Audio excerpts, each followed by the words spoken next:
Welcome back to What Remains. This is session number 23, entitled Connecting the Dots. Last session, the group had some fun in the underside of the Poplar Museum. They eventually were able to get out with everyone in tow. Some of them in a slightly different state than they were in for one reason or the other. The one main thing of note is that they did not secure the cool chest of storage. They left it behind. Also, sorry, yes, Avram did lose an arm and is currently in bed sleeping with uh, his arm. with his arm like a teddy bear. I love it. The rest of the group, with the exception of Fiona, has decided to kind of sit around in the Elmwoods tap room and just kind of, catch up, be drunk.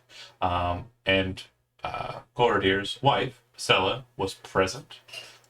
Due to unfortunate circumstances of me having to work a lot, I wasn't able to finish this, but it will be finished some point.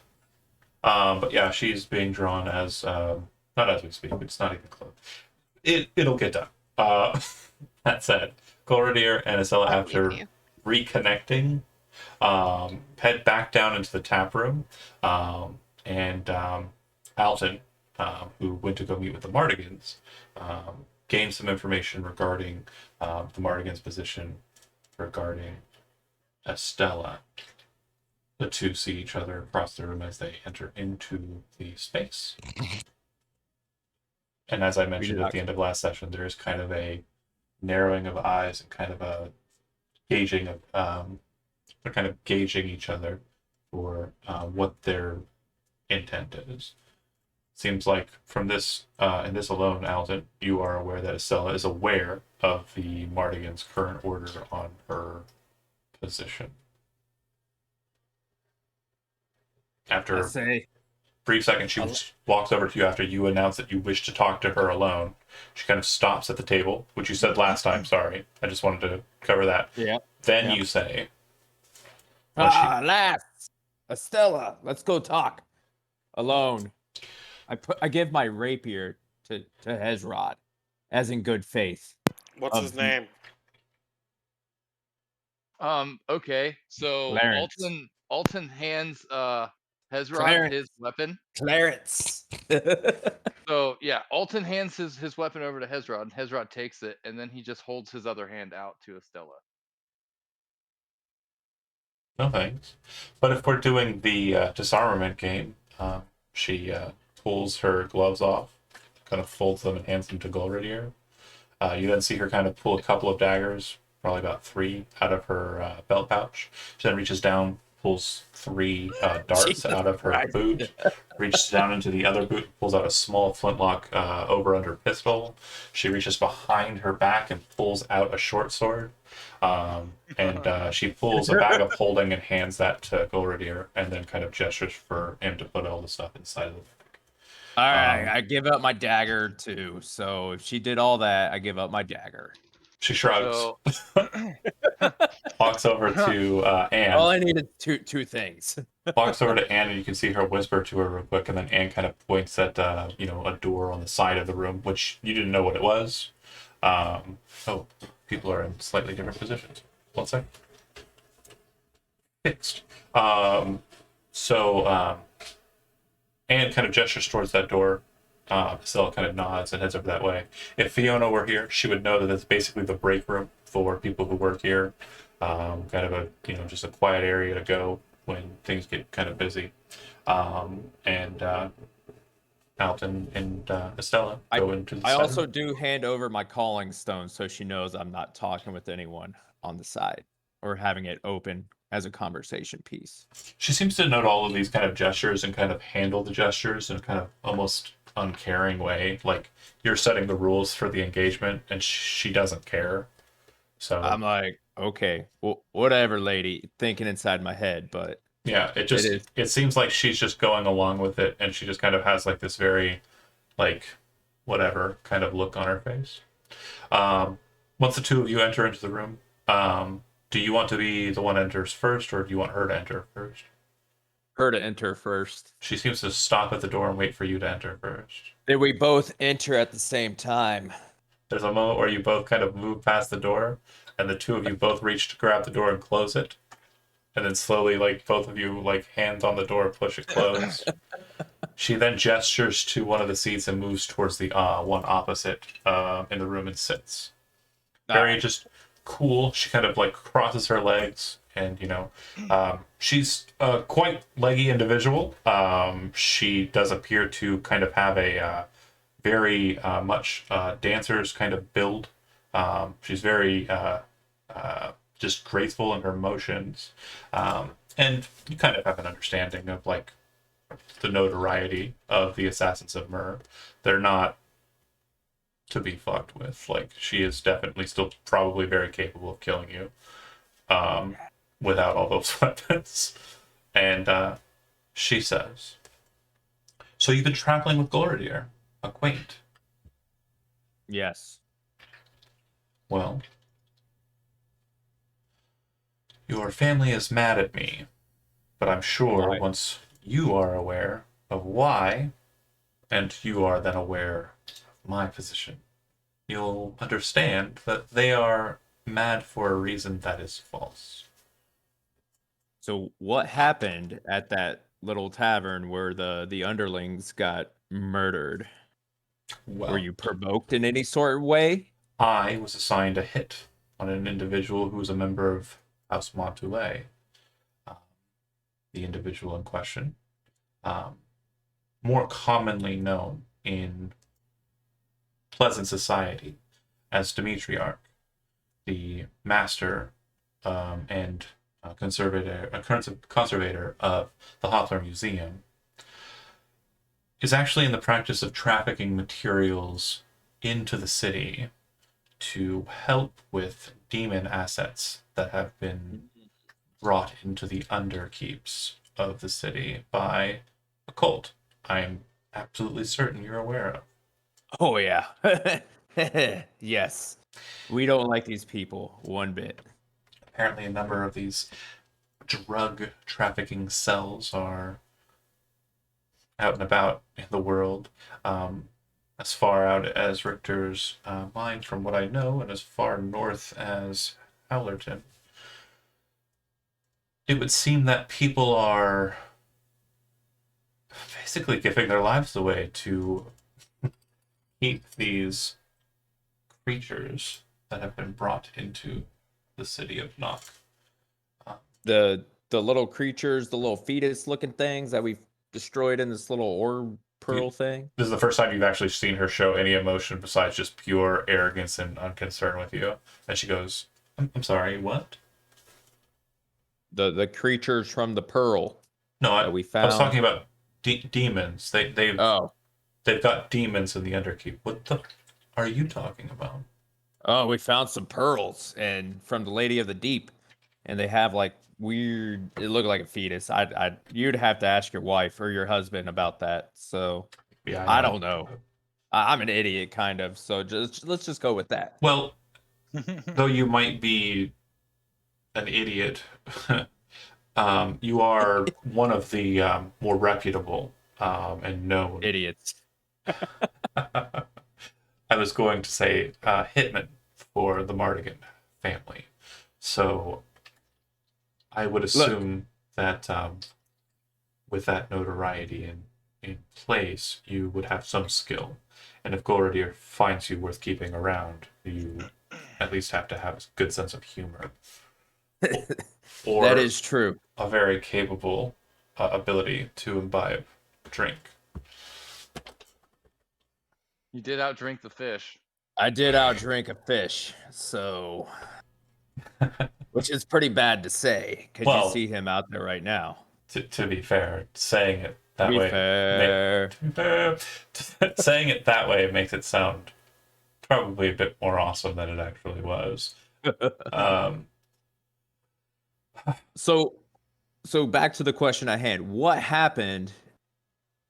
You're going after your mark, and then a bunch of Mardigan He was underling. being housed at the Red Dragon Inn, and as I'm sure you're aware, that is where I came into contact with the Mardigan family. It would seem that a splinter cell of your organization was intent on keeping him safe due to some transactional agreement between them and him. Interesting. But Interesting. he wasn't marked to be kept safe. The goal was his death, because he is trafficking in something that Mare cannot abide. He is trafficking in agony. Mm-hmm. Liquid pain. I'm sure you've heard of it. No, please do tell what this liquid pain is. It's a drug, very potent, very powerful. It is extracted from unwilling at times, sometimes willing, sentient creatures. Their souls are put through a great amount of torture, and the pain that is manifested there is then liquefied into a kind of reddish liquid that, once drank, causes a state of euphoria in people. It's usually more than most folk can deal with, from my understanding. But demons enjoy it even more so.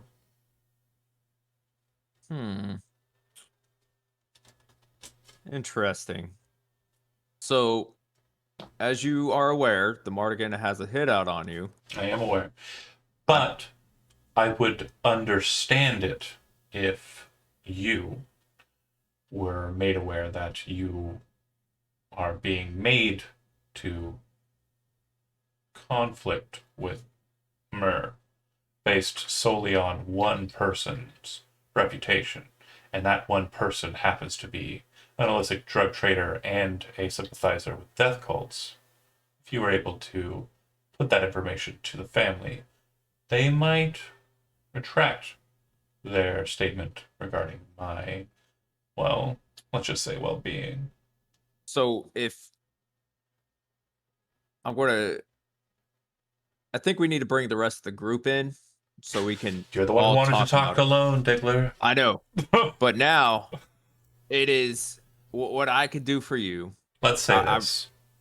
I've had a busy day. I had a romp session. I heard. Well, that was actually the more pleasant portion of the day. I had only just recently dealt the killing blow on your friend. I spent most of the day running and hiding. He's not my friend. Well, again, not your friend, sure, but the Mardigans are placing a certain importance on him and the like. Anyways, the other point is I also had to deal with a really annoying halfling in an alleyway, and other things were. What annoying halfling in an alleyway? Genuinely not your business. He's not a family member. Well, actually, might be. Are you aware of the individual known as Sen amongst your midst? The Mardigan family? Make a history check. Ah, great. Hold on. History. Bloop. Still working on one screen. That's fine. 13. I don't know what it is. 13 is good enough. So, okay. Sen is actually one of the more reputable thieves of your family. They are a individual who is kind of shrouded in a bit of secrecy, but it's pretty well understood amongst the family that Sen is what is known as a changeling.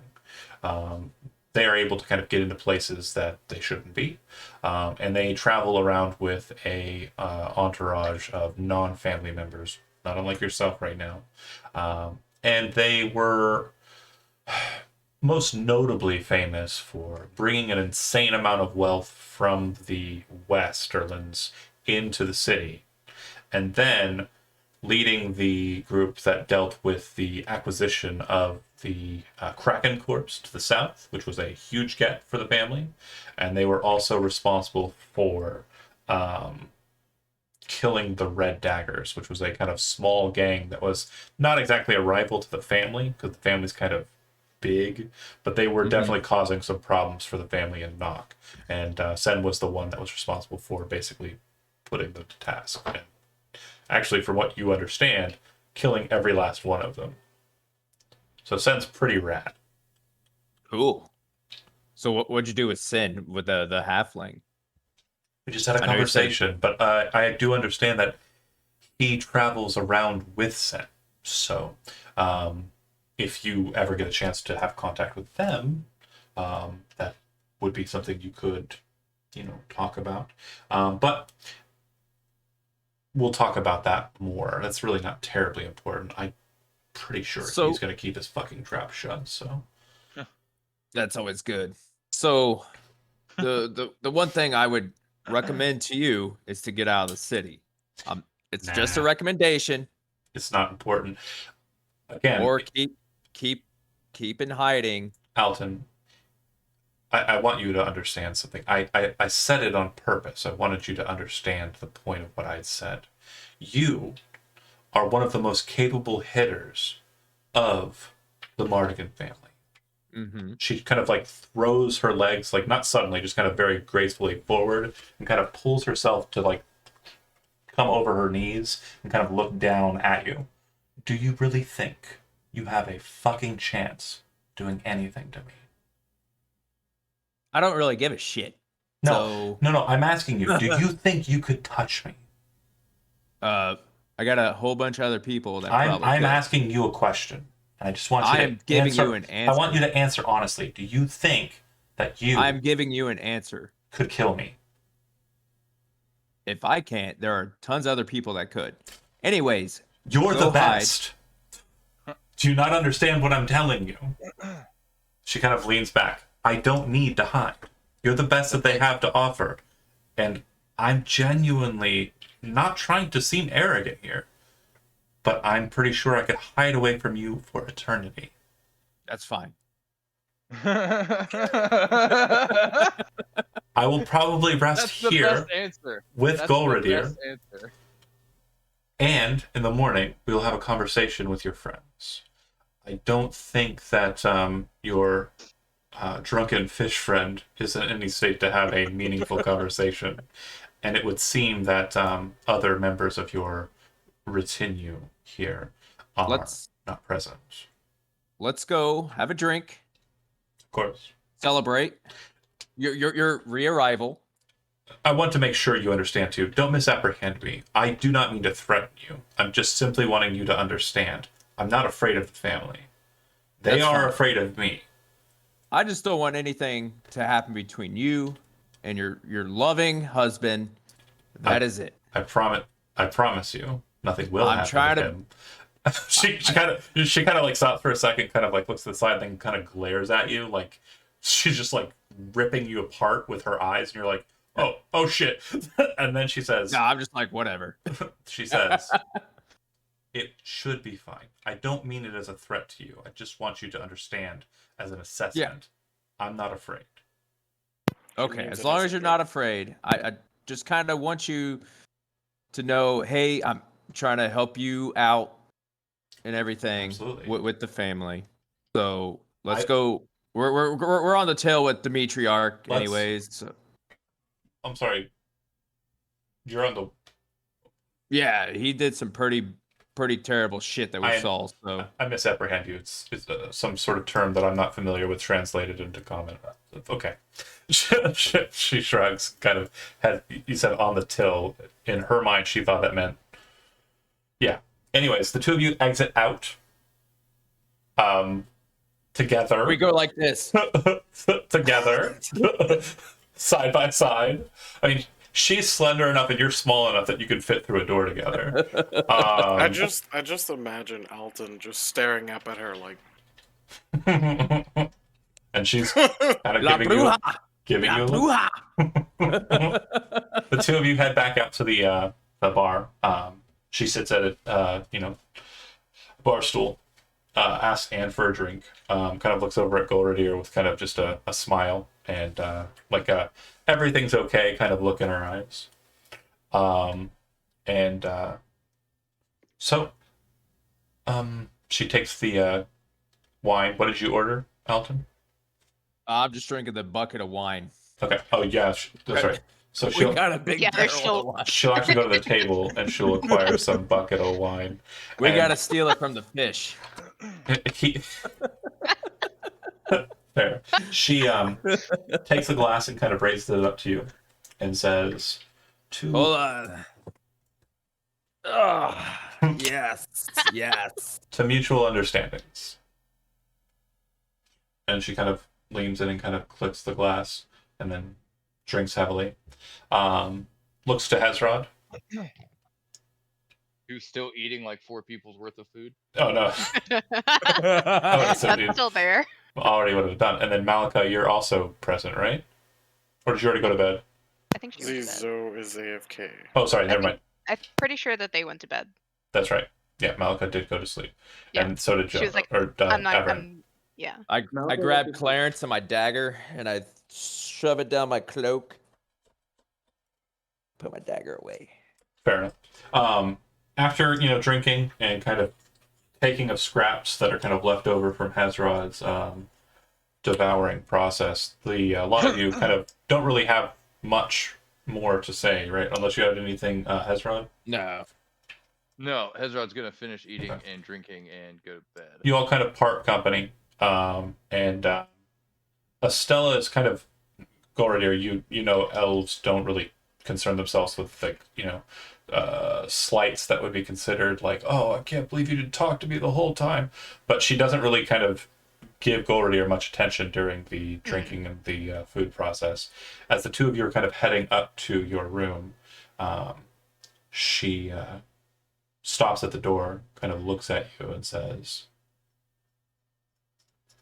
how did you get into these people's company? In Elvish, of course. Yeah. Well, I was healing some people, and then I healed Hezrod. He was one of the people, and then I ran into the one who's not here, and then another guy who was with her, but he's actually dead now.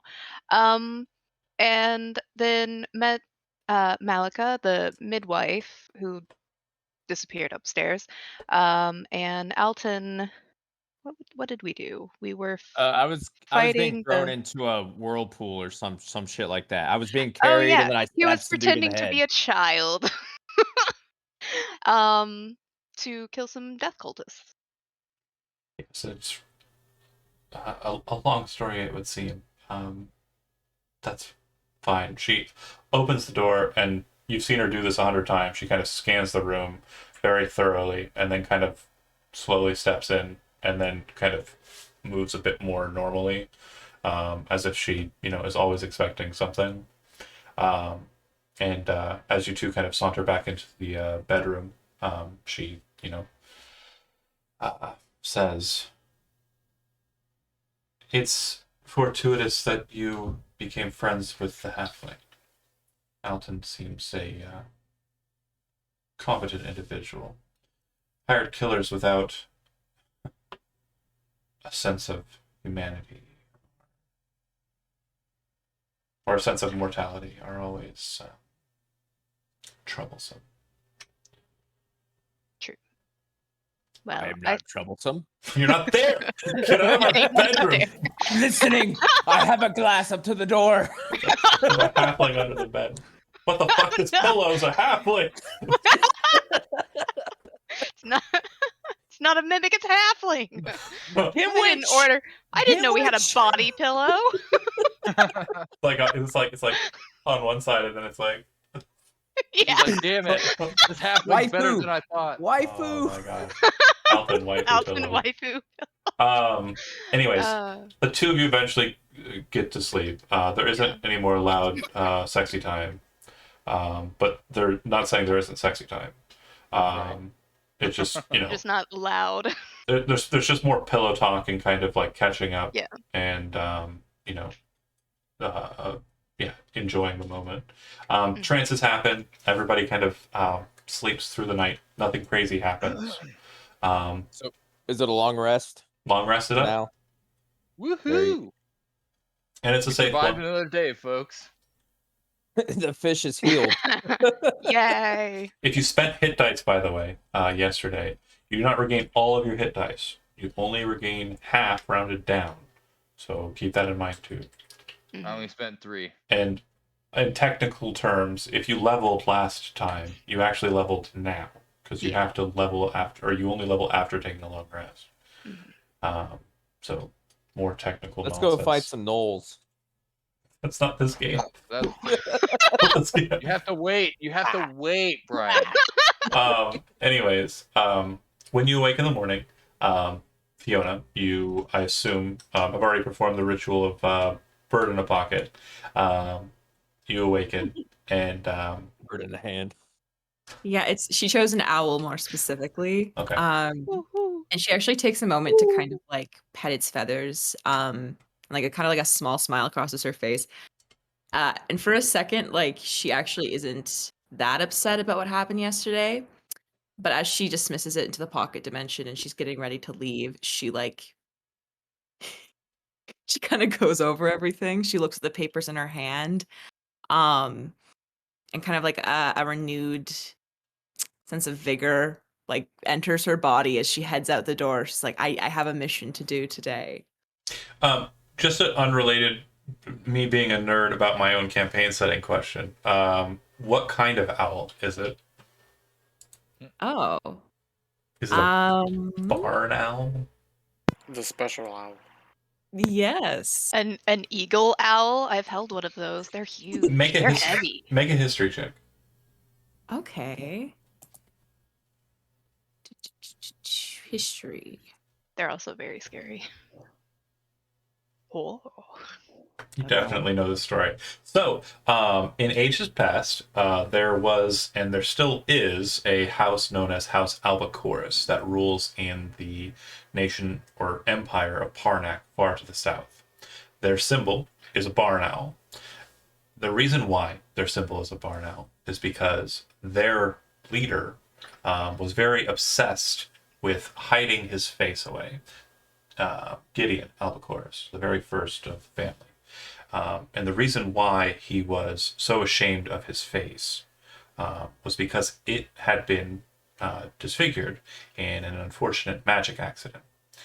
Gideon Albacorus went on to become one of the greatest wizards ever known throughout the realms, or throughout the kingdoms, whatever. Realm sounds like Forgotten Realms. Anyways, point is, the barn owl is seen as kind of like a signifier of very potent and very powerful magic, but it's also a notice for introspection, because Gideon, not only his first accident, but his shame, when he grew very, very strong, he wasn't insightful or kind of focused on the repercussions of what he was doing, and eventually became what was known as the Shame of Albacorus, which was the very first worm that walks. I don't know if you're familiar with what that is, but it's when a spellcaster when a spellcaster dies and their body is consumed with all of its magic inside of it by maggots and worms, and then that Yummy. pile of worms and maggots grows to become sentient, a swarm, and walks around like a person with a mask on its face. You've probably seen this picture that I'll post it at some other point. But yeah. It's not up. Lame. I can relate to the horribly disfigured face. What? I relate to that. There's a homeless guy begging for change that's missing a piece of meat out of his leg. And I guarantee it has maggots in it. Down here, it's fucking disgusting. What are you talking about? Poor guy. What the No. fuck is Hey, happening? God. What? So, Where did that anyways, come from? a really cool choice. It's real life. A really cool choice for someone who's kind of, magically potent, and also someone who needs to be kind of focused inward on their choices. I'm magically impotent. You only have one arm. Anyways, Coming from the leopard's only got one arm. the point is focusing back, Fiona, light on you after you wake up, and spend some time with the owl. What would you like to do in the morning? Yeah, so she kind of has it perched on her shoulder now, and she actually takes it. This is the first time she's cast it, I think. So she takes a few tries to have it appear in different spots. She's kind of like testing it out. Um, oh, your familiar's here too. Yeah, boy. Oh. And finally, when she feels like it's all worked out, she just has it perching on her shoulder as she walks over to go meet the rest of the people. Okay. So do you give them a call on the call stone before you head that way? No, I think she's gonna take a bit of a long route because she's gonna pass by her professor's room as well. Okay. Well, your professor would actually be in the common area once you kind of start making your way down. And you can see that he's kind of busy at work, studying, doing research. He kind of gives you a look and says, I'm sorry, I have not learned much more than I had for you last time. Apologies. She kind of does a slight bow and can't help but like point to her owl. It's all right. I've been busy doing other things, as you can see. I've named him Charlie. A good name. Charlie. And she kind of like reaches out to him, and she can't help but like Fiona. There's a surprisingly nerdy side to her that none of you really see so far. But she really likes animals, so she's kind of nerding out a little bit with this little owl friend, and she's kind of like petting it more than she should. But she kind of like slaps herself in the face a little bit and like reminds herself of her mission, and she turns back to her guy.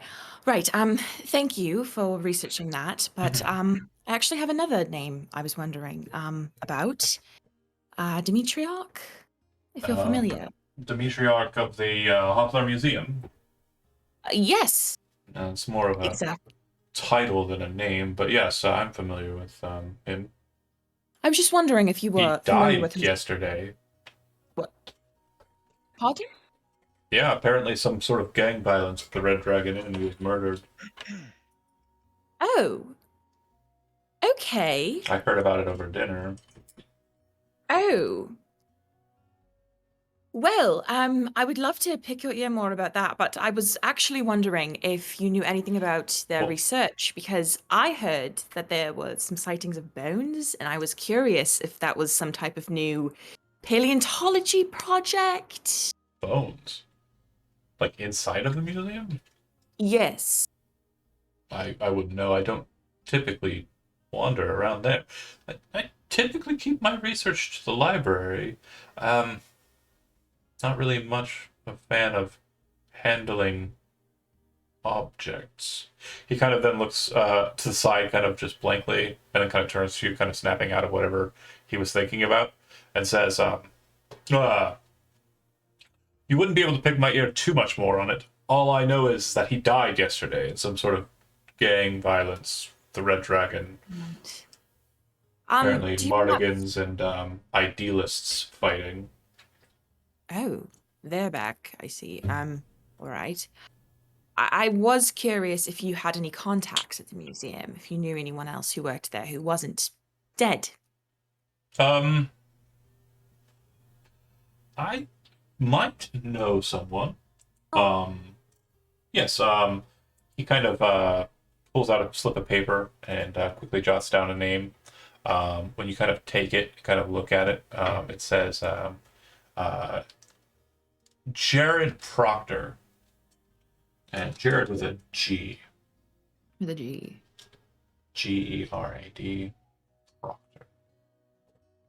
Okay, young man, you are being very cute, but you know the truth. I put cups in your way so you can't lay. Okay. Yeah. I don't know if Jared will be available today, with it being a holy day. But you can try. She gratefully takes it from him, nodding her thanks. Right. I really should get going, but before I do, you said that happened at the Dragon's Den. Red Dragon Inn. Yeah, it's up to the north near the North Gate, in between the Steel and Green districts. Red Dragon Inn. Right. And how did you hear about this? Is it in the paper? Or... I was having dinner up. It's this nice place up north in the Green district called the Inky Mushroom. Quite tasty fare. And a couple of associates of mine had mentioned that they had heard the horrible news from earlier in the day. And I didn't really care, but again, you mentioning the Demetriarch and then me hearing that he died, it was there. It was sitting on the brain. But well, out of curiosity, how did your companions react? Were people upset to hear this news? Well, or- they talked at length about it, but I was very focused on the portabella that I was consuming. The sauce that they had for it was exquisite. Was the Right. I guess I'm just wondering if the general talk around town is that they're a good person, or They is it seemed more... pretty worked up about it, so I assumed that they had at least some concern. I didn't, at least I don't remember there being any ill will towards him. But Right. apparently the circles he traveled in weren't terribly pleasant. Right. Well, thank you again for your help. Of course. And I'll check in again if you do manage to find any other news on that previous. If you do speak to Proctor, he owes me a bottle of port. Please make sure that you acquire it from him and bring it back to me. She gives him a smile and kind of reaches out to pat him on the shoulder. After all the help you've given me, I will gladly bring you one myself. Well, And she then that means 2 bottles of port. And he kind of looks back at the books. I'm hoping to have something at least in a couple of days. she Regarding your nods matter. and heads out back to the museum, kind of waving her thanks as she goes. Okay. Meanwhile, back at the Elm Woods, everyone kind of wakes up. I would assume that Avram and Malika, having gone to sleep first, would probably be the first to kind of come down to the common room. It would seem that Anne is not present. Seems that she was kind of running the night shift, and her husband does appear to be the one that is currently kind of running the desk and the kitchens. That said, when you get up and head up to the counter, kind of gives you kind of like a nod, acknowledging your presence. But what would you like to do once you two get down there?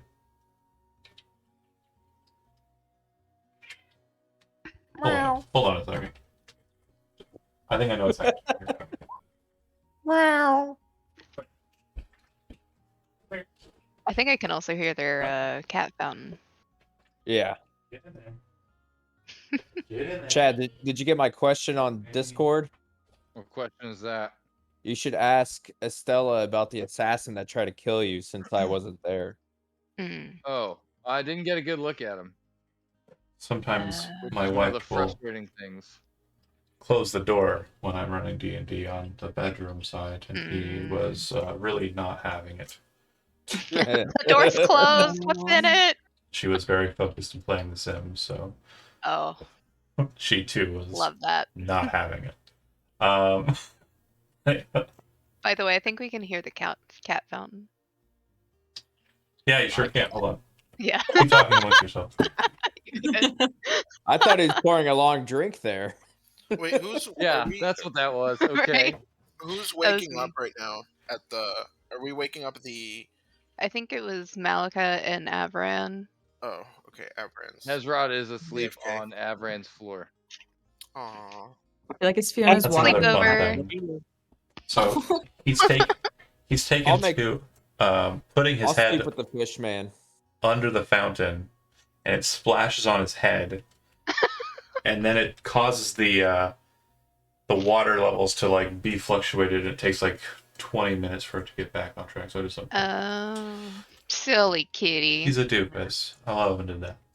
He sticks his head in the water and he's like, "Why is this happening?" Ah! Why is my head wet? Malika and Avram, Is Jonah still here? I think I believe AFK. he Oh, okay, stepped okay. out. That's fine. Here, Uh, here.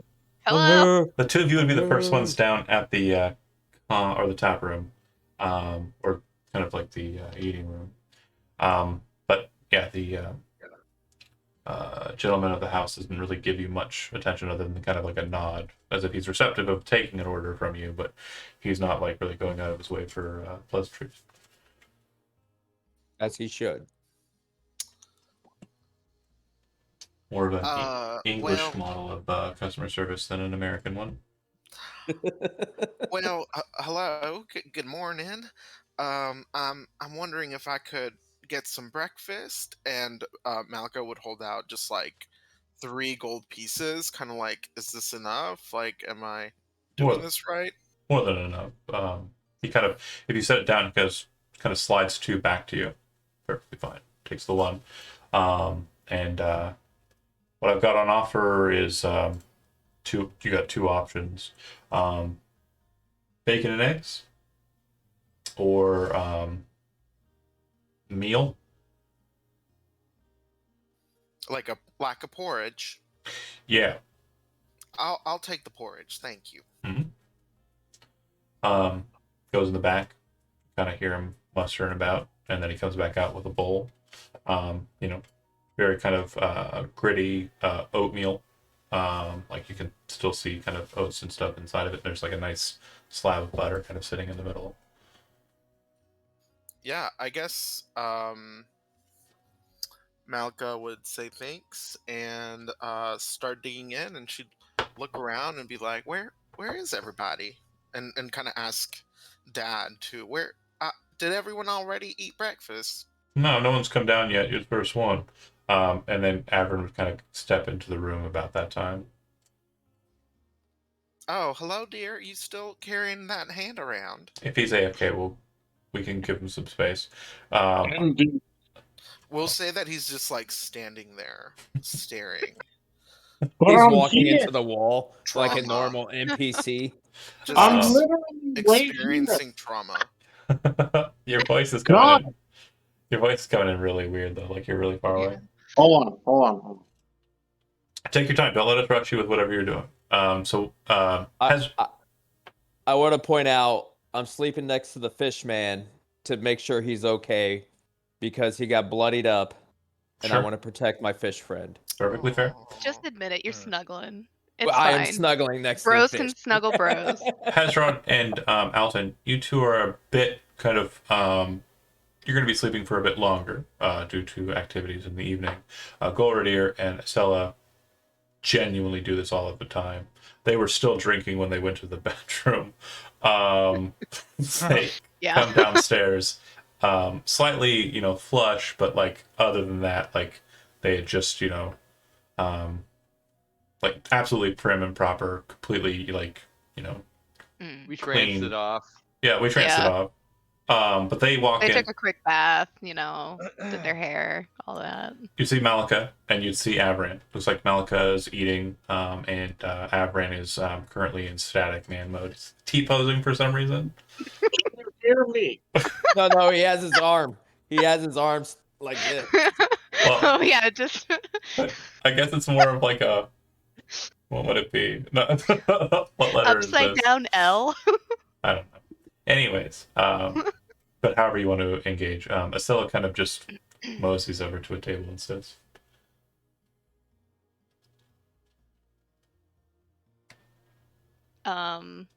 Can you hear me? Hello. Yes. Welcome Yes, back. we can hear you. Hello. Okay. What is So- Avram doing since you were up first? Avram would like to finish his training with One arm.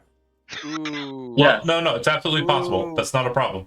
But I do want to ask you a question, though. Do you go through the process of getting food here? Because they don't serve food at the temple. I don't eat. You don't have to eat. That's right. You are a abomination. And he's True. depressed. And One he is arm. depressed. Abomination. Could I look around to see if I can get a prosthetic arm No. before I go train? You have to choose one option or the other. You have to go shopping or you have to. Oh, darling Avram, before you head out, sit down and have some breakfast. Your arm's not gonna heal right if you don't eat breakfast. It's gonna turn into like a Deadpool arm. It's like the little hand. He's gonna say, "No, I'm fine," and he's gonna go finish his training. You try and stop him in any other way? No. I mean, Malika's looking like, what the fuck? Okay. Who is this guy? So then, Golridir and Golridir and Estella would come downstairs shortly after Avram leaves to go to the Ashtar Temple. Okay, so just Malika then. Mhm. Great. So she sits down. Goridir would order them the you said meal was Yeah, so it's either bacon and eggs or just kind of an oatmeal. oatmeal. And then invite Malika to sit with them. Yeah, Malika would cozy up, and our friend One Arm has gone on his own. He didn't eat breakfast. I can't imagine that's a healthy choice, but there you have it. He's a weird one. All right. And by the way, this is Malika, Estella. Oh my. Malika, this is my wife. Oh, your wife. Oh, how charming. It's lovely to meet you. And Malika stands up and does her awkward like curtsy that nobody really does, but she thinks is like really important to do every time. You can see Estella kind of go.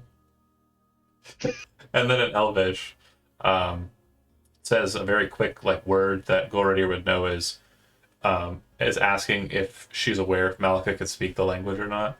Kind of code between the two of them. And Malika would respond in Elvish. You can see her go. It's very interesting. In continuing in Elvish, it's very interesting that you speak such a refined. How actually out of character question, Jijo? How does Malika speak Elvish? Very well, but with an accent, or do you? I think it would probably be accented. She has. I mean, it kind of like non-narratively. It just happened that way because the race is like Sure. half hour, half elf. But I would think that the person that raised her would have knowledge of it and would have taught her. So it wouldn't be like perfect, beautiful. It'd be more kind of like refined in comparison to common, which is kind of more like used. Clunky. Not clunky. Like I would say, you use it more just shorthand, whereas like the Elvish you were taught was more kind of like regimented. Does that make sense? Yeah, and also kind of more related to like magic, right? You would see her smile and kind of like look to you and say, "It's in Elvish." She says, "It's very interesting that you speak such a refined and ancient tongue with such clarity and precision, but fumble around with your words in the common tongue." She smiles and kind of looks at your ears for a second, and then kind of looks at you. The Dreamweaver? One that you follow, or no? Again, still in Elvish. Is that do you have religion trained? A deity? Yes, I do. Not so much a deity as kind of like a power. Drow elves aren't evil in this campaign setting.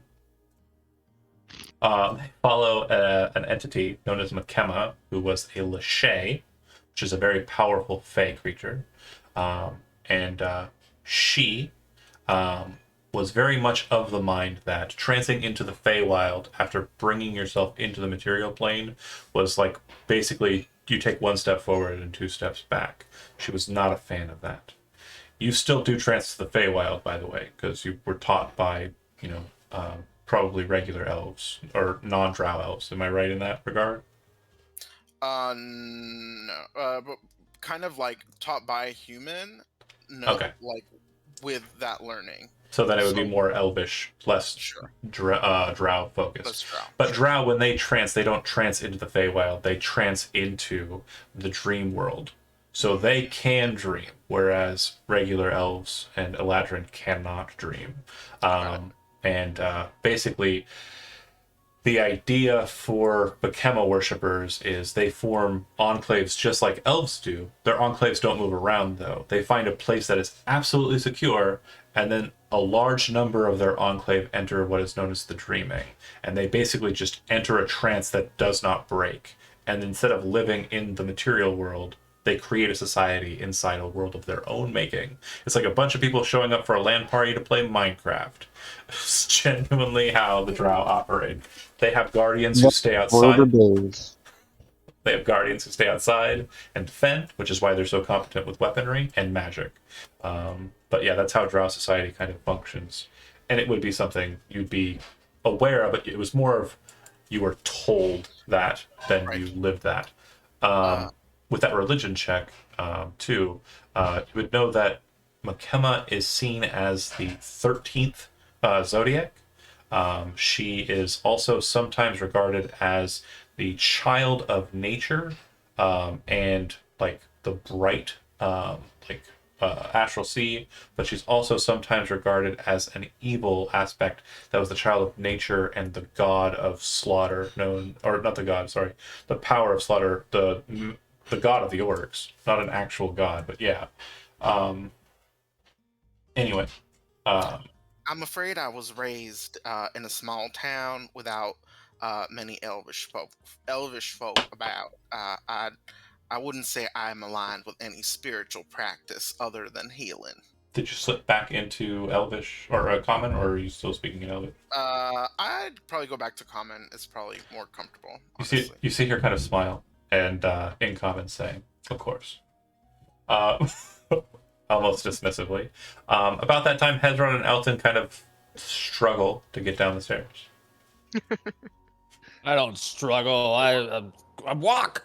Hezron doesn't say anything. He just like trudges through the And room I'd and out say- the front door, and he basically like refreshes and rehydrates himself in the nearest horse trough. Yeah.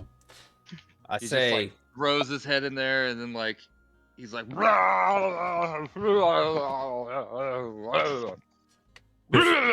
As Alton's getting ready to say something, Estella would look at you and kind of like say, "Is this everyone?"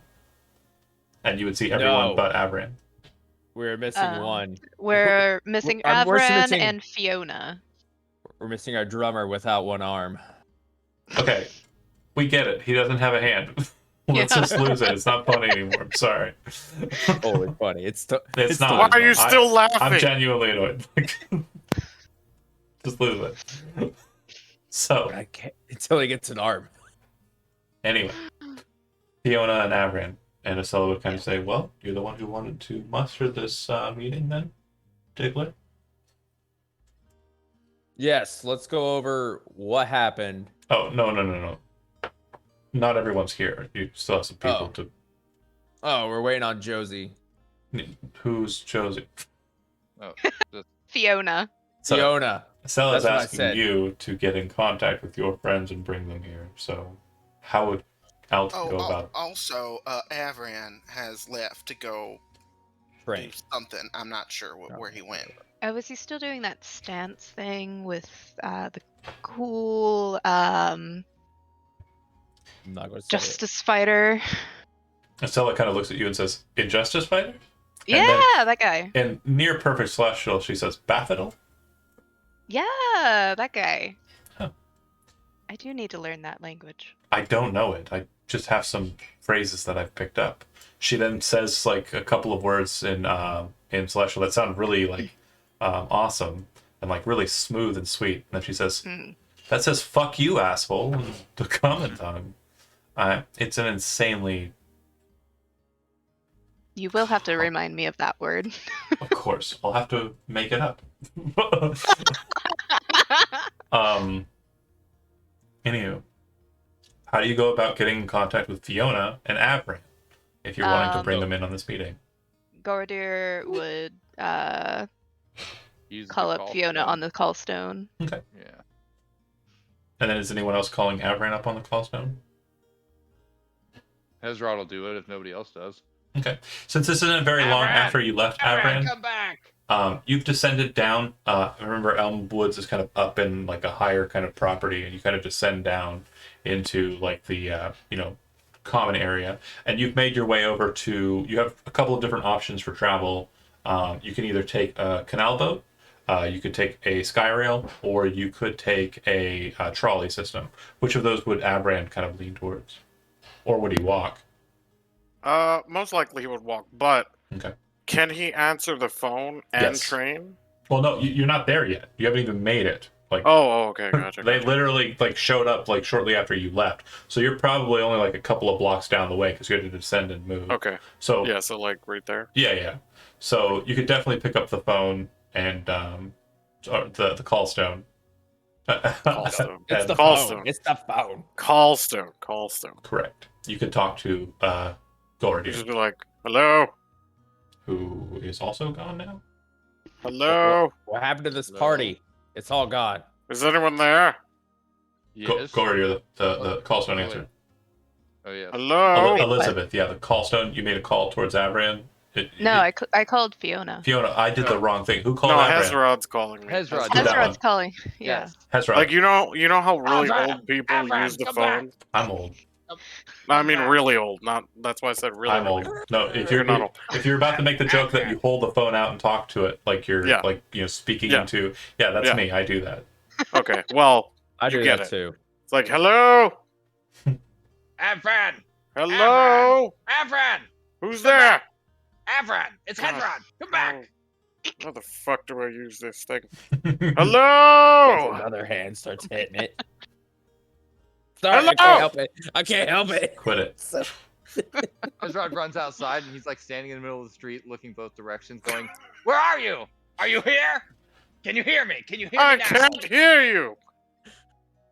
Hold How on. would you Starts know yelling. he's asking Let that? me Just starts start. yelling. Let me start walking. Avram! Do I hear Avram, him can shouting? hear You head me? back. Yeah. You eventually hook up with Hezron. in the Handle. middle of the street yelling your name. Ezra, were you calling me on this?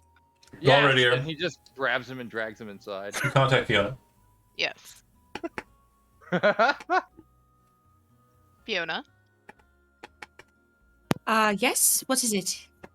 Hi. Are you planning to come to Elmwoods today? Yes. I'm on my way right now. Oh, where excellent. We is- have a. Sorry, out of curiosity, where is she right now in the city? Like, Depends. Is she... How are you getting there? Skyrail, trolley, canal? She'd go whichever way is Whichever one you think is Like- coolest. probably whichever she thinks is cheapest. most Yeah, reliable. Skyrail's the cheapest. Yeah, she'd do that. Okay. So you're basically inside of a subway car that's flying over the city. Perfect. And she just very with no degree of difficulty or anxiety, she just keeps talking into the little phone with these. Right, of course. Just so you know, that Demetriarch fellow has been killed. So we should probably talk about that. Oh, well, we're just about to have a meeting. We just waiting on you. Oh, great. I should be there in half a pace. And she Excellent. stops. You Just can- puts the- You can hear from Gordier's call stone that there's Hezrod yelling. Once the call disconnects, Hezrod and Avram were kind of entering in, and I believe Avram was saying, "Were you yelling at me from here?" This stupid piece of magic technology bullshit. This is stupid. All right, I'm not Avram, used to this Avram. crap. Avram, listen What? to me. It is so simple. I know how it works. I do not wish to know how it works. What's funny about that is Hezrod's still talking into it as he's talking to Avram. Avram hasn't hung up. He's still holding it. Yeah. He's like, I'm so done Oh, with this. no! You hear this. As like Yeah. it closes to each other. We're just we're both talking to each other and into each other's stones. Yeah, but Yeah. it starts to do Oh the my God.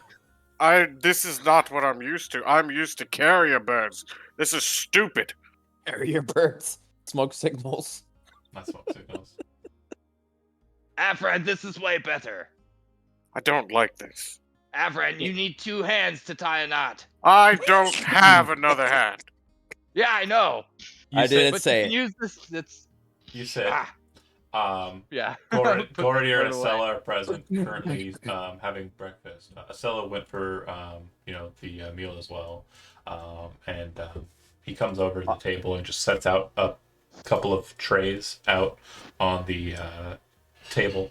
Looks like there's bread, sweet rolls, bacon, eggs, and a very large kind of bowl of the meal.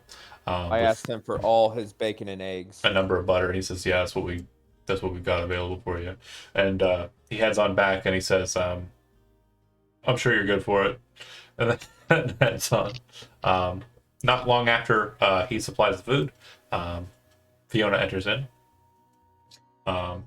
Dad's kind of wiping the counter, kind of looking at your friends as they kind of start to tuck in on the food. He gives you kind of a smile.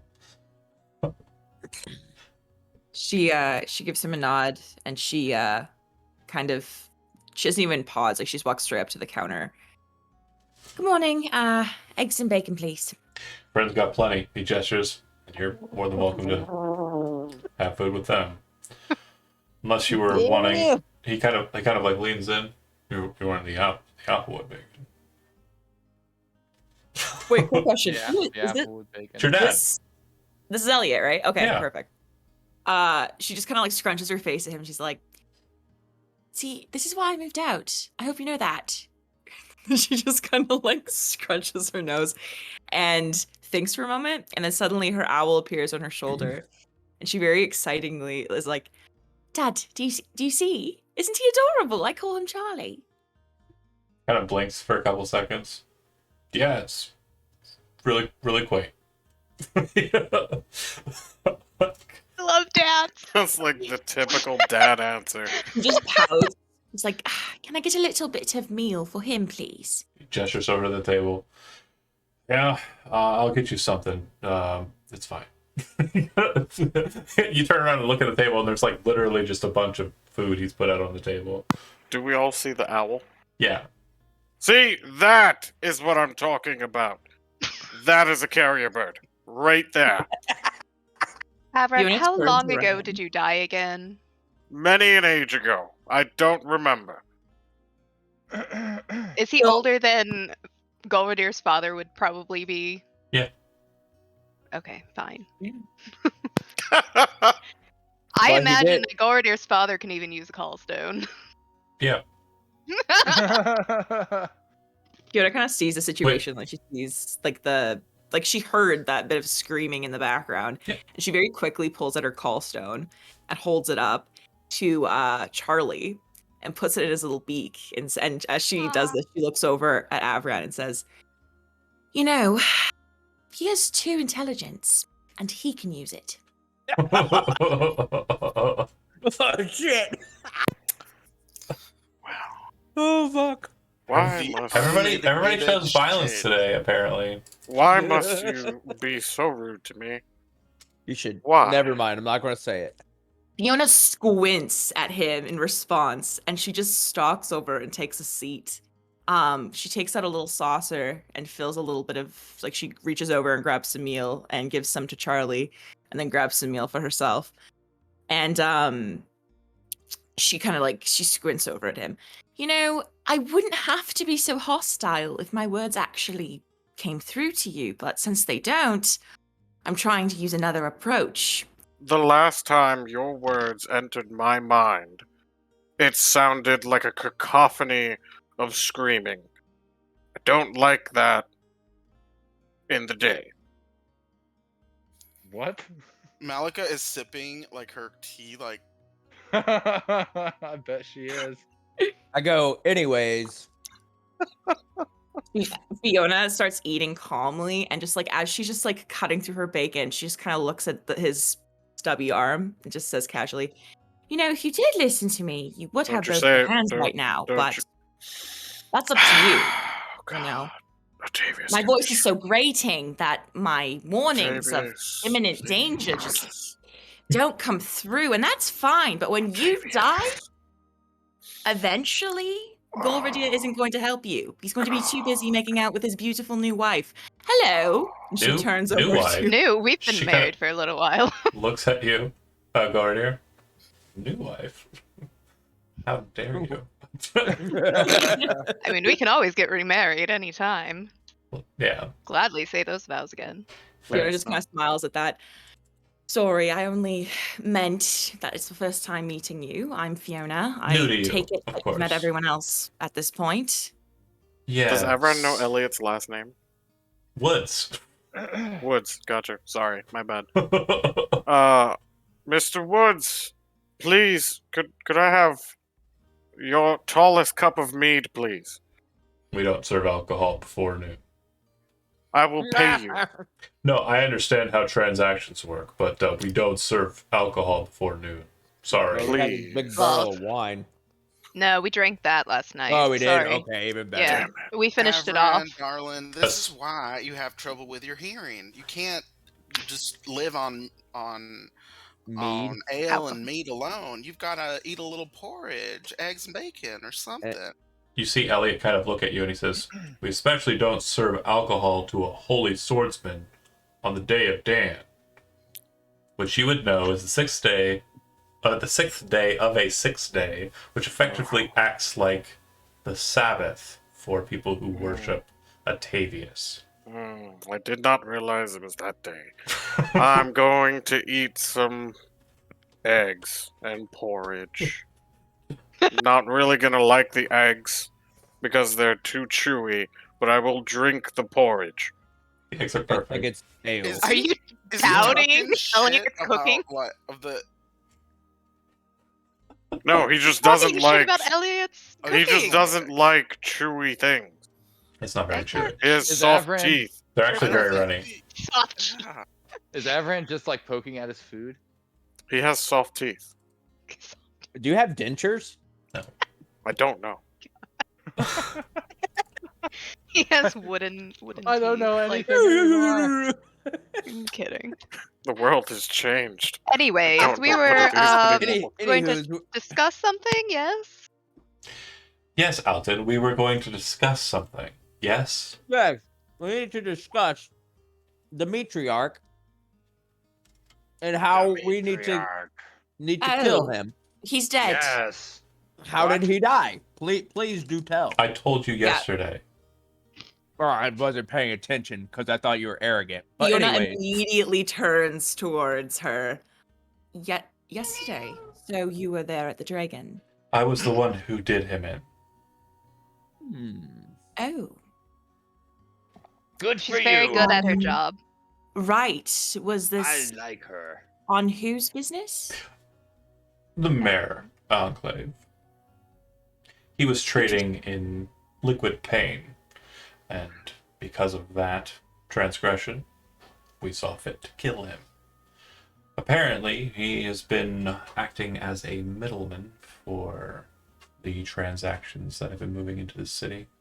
Apparently, these death cults the Mardigans have been playing at, and a number of other organizations in the city have been trying to find, reside in the underkeeps of the city, the old Meridian cult chambers. I'm not that stupid to try and chase them down into those depths, not alone anyways. we are. Fiona nods her head at this. Now, I was told that the idealists were involved in this death. Is that true? Interesting. When you say you were told this, what is your source?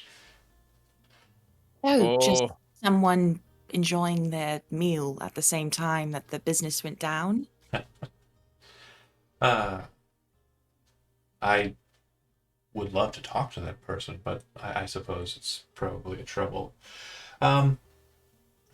No, the idealists were not involved at all, but from what I do understand, the members of the Mardigan family that were engaging with Demetriarch were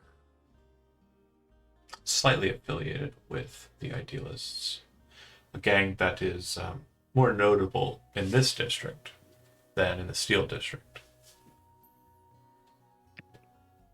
She nods her head at that.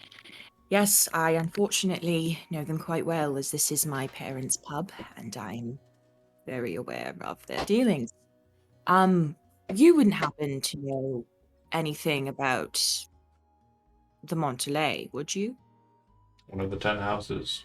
The Demetriarch was a member of their house. I believe Yeah, she.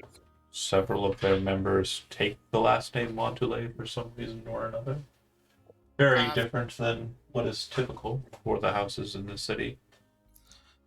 I've got a quick question. Did you say that the Mardigans were collaborating with the Demetriarch? No, not Okay. the entirety of the Mardigans. It does seem that the individuals who were engaging with the Demetriarch and the Idealists in this trafficking were a splinter cell. I'm certain that the Mardigans were unaware of what was happening with them.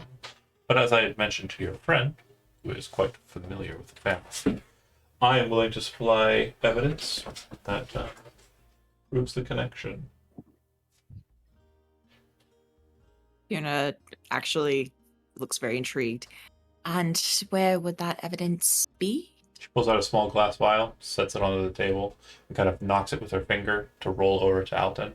Alton, you can see inside of it, there's a small strand of filament, and the filament actually kind of glows white. And as it kind of hits like your hand, you realize exactly what it is. It is a memory strand, which is typically extracted from individuals by potent spellcasters, or at least smart individuals, to basically reflect last thoughts of a dying person. I need to learn this. I was thinking to myself.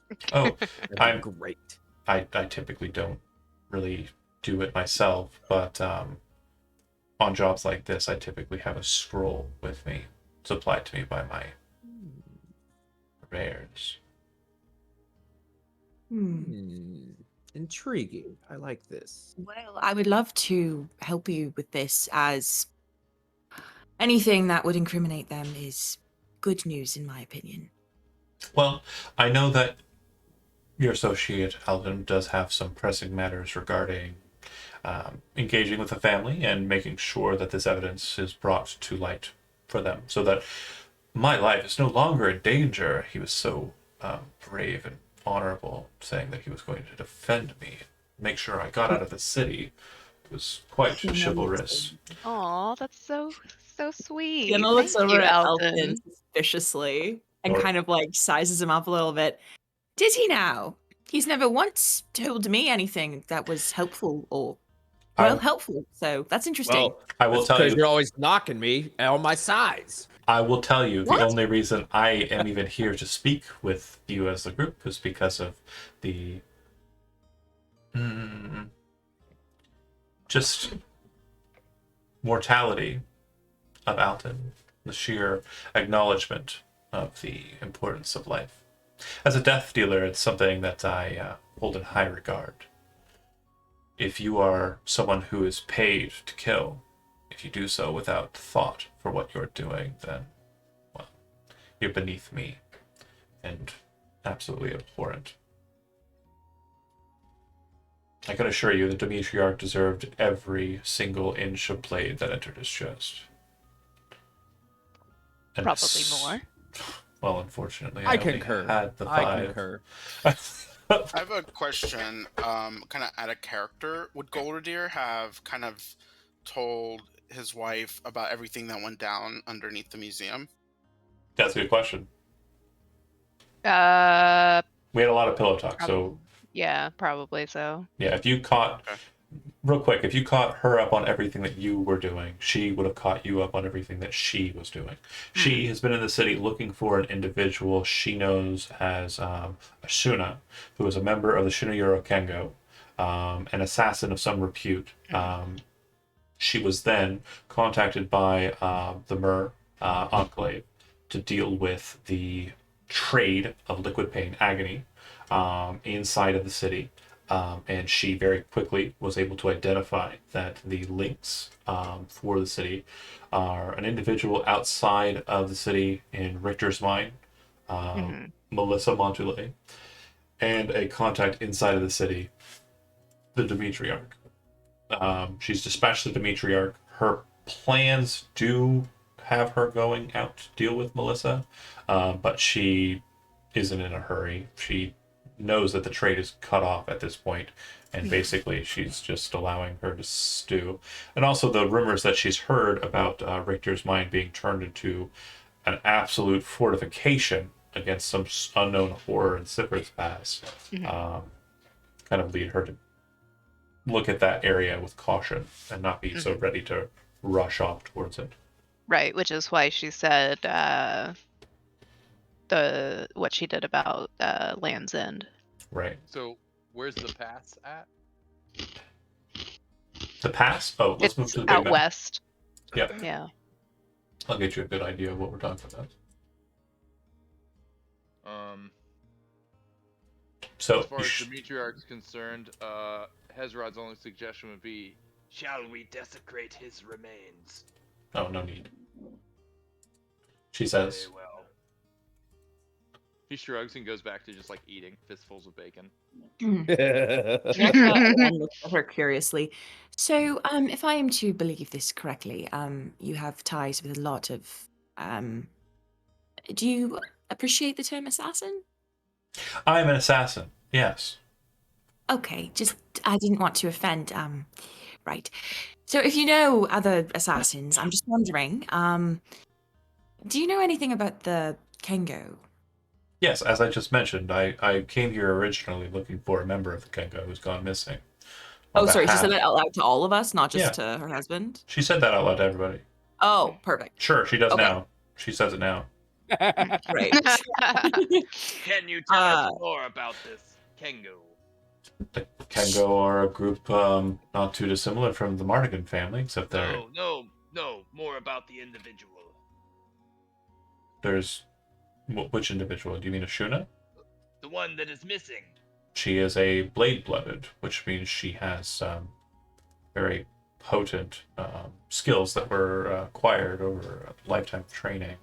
From what I understand, she became... Go ahead.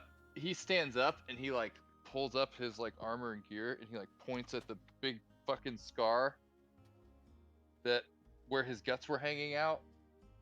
The big scar that was left by the thing that stuck its sword through him. Uh-huh. And so as she's talking about the skills, and he's like, skill enough to do this. And he's like doing this awkward thing, trying to like show his scar. I mean, no insult, Master Merfolk, but if Ashuna had tangled with you with her blades, you wouldn't be around to talk to me about it. From what I can tell, the individual who backstabbed you there looks like they're probably nothing more than a street killer. Someone who, unfortunately for you, got the jump on you, but fortunately for you, wasn't very skilled with that blade. She kind of stands up very suddenly, and then just very kind of like a cat, like moving towards a prey, kind of moves over to you as you've got your shirt up, and she places her hand like on the wound, and then slides it over just 3 inches to the left, and then presses, and you feel this kind of sharp pain kind of rush through your spine as she kind of pushes like right between two vertebrae. 3 inches to the left, and you'd be dead.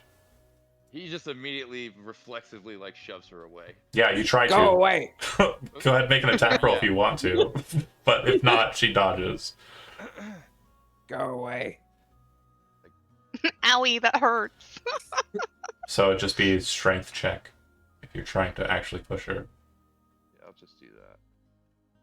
Yeah, you actually get hands on her. That's crazy. Yeah. Nice. You push her back, and she kind of like, just dances it off, and then kind of wanders back to her seat. But does she plie at the time too? She does not plie. She does sit down and says, "Was the individual that you were engaging with? Did you get a look at him? I'm assuming you did." No, not really. It was dark and they were hooded. Were they wearing a mask? I'm not sure if you gave me that detail or not. Gave you a very full description of that individual, but since Oh, you can't, you did? since you can't remember it, it's okay. Oh, okay. I Out of, remember. Very out of well. character, if anybody wants to help Chad, I'm okay with I- that. Sorry, at the It time was- I thought you made a point to mention that. It was like a couldn't doll really mask with identify the them. eye holes. The eyes were and bright head. orange. Yeah. Yeah. Okay. Oh yeah, that's right. I remember that now. It was a Yeah, he skull could mask. definitely have Yeah. seen that. Yeah. So he would Idealists, relay that information to them. she That's says as what she I- looks over at Fiona. If you were there at the time, it seems like you've already tangled with them yourselves. No, they were buried in laundry. It's a whole thing. I'll take Fiona kind of, as the gears are turning in place and she realizes who he met, she thinks for a moment. Do you, or should I say, is it common for the idealist to have powerful mages? The idealists, if my sources are correct, are very associated with the traffic of agony into the city. I'm not interested in killing an entire organization. It's not really how I work. But I am very keen on a couple of individuals. The Demetriarch was one of them. So far as to say, I don't think there are any direct links to the idealists, but there's definitely been sighting of their members moving the product. Are the members the Mardigan family? No. Those members were not idealists. They were just people who were very much caught out at the very bad place and were probably just happy with the coin that they were acquiring, allowing the traffic of this material through their safe house, the Red Dragon. Is there any way I can use this memory strand and place it into my head, or somebody else has to do it? Yeah, somebody who actually knows how it works needs to do it. Okay. And she's not going to walk you through it. No, I'm not gonna try to ask that anyways. I was just thinking out of Yep. character. So So when you attacked at the Red Dragon, did you come across other members in person, or were they all absent? I walked in. A couple of Mardigans tried to stop me because they recognized who I was and what my intent was. I had been lurking about trying to find the Demetriarch for some time. And I put one down very quickly. He got a little too close. I moved then to the back room where the Demetriarch and a couple of others were present. The others didn't put up much of a fight. I buried my blade into his chest. I used the scroll to extract his last memories as he was gasping for breath. And I walked out. So no survivors. No, there were plenty of people still in the tavern. In fact, one of them was really annoyingly trying to talk to me in my mind. Who was this? Did you perhaps? A little fucking halfling. He had a silver eye, like a pearl. Interesting. Traveling with gestures towards Alton, friend of his. So, if I were to return to the scene of the crime, there would still be. Doubtful. They've probably cleaned it up by now. Can Malika make some kind of check about the Pearl Eye and its associations? Yeah. Go ahead and make an Arcana check.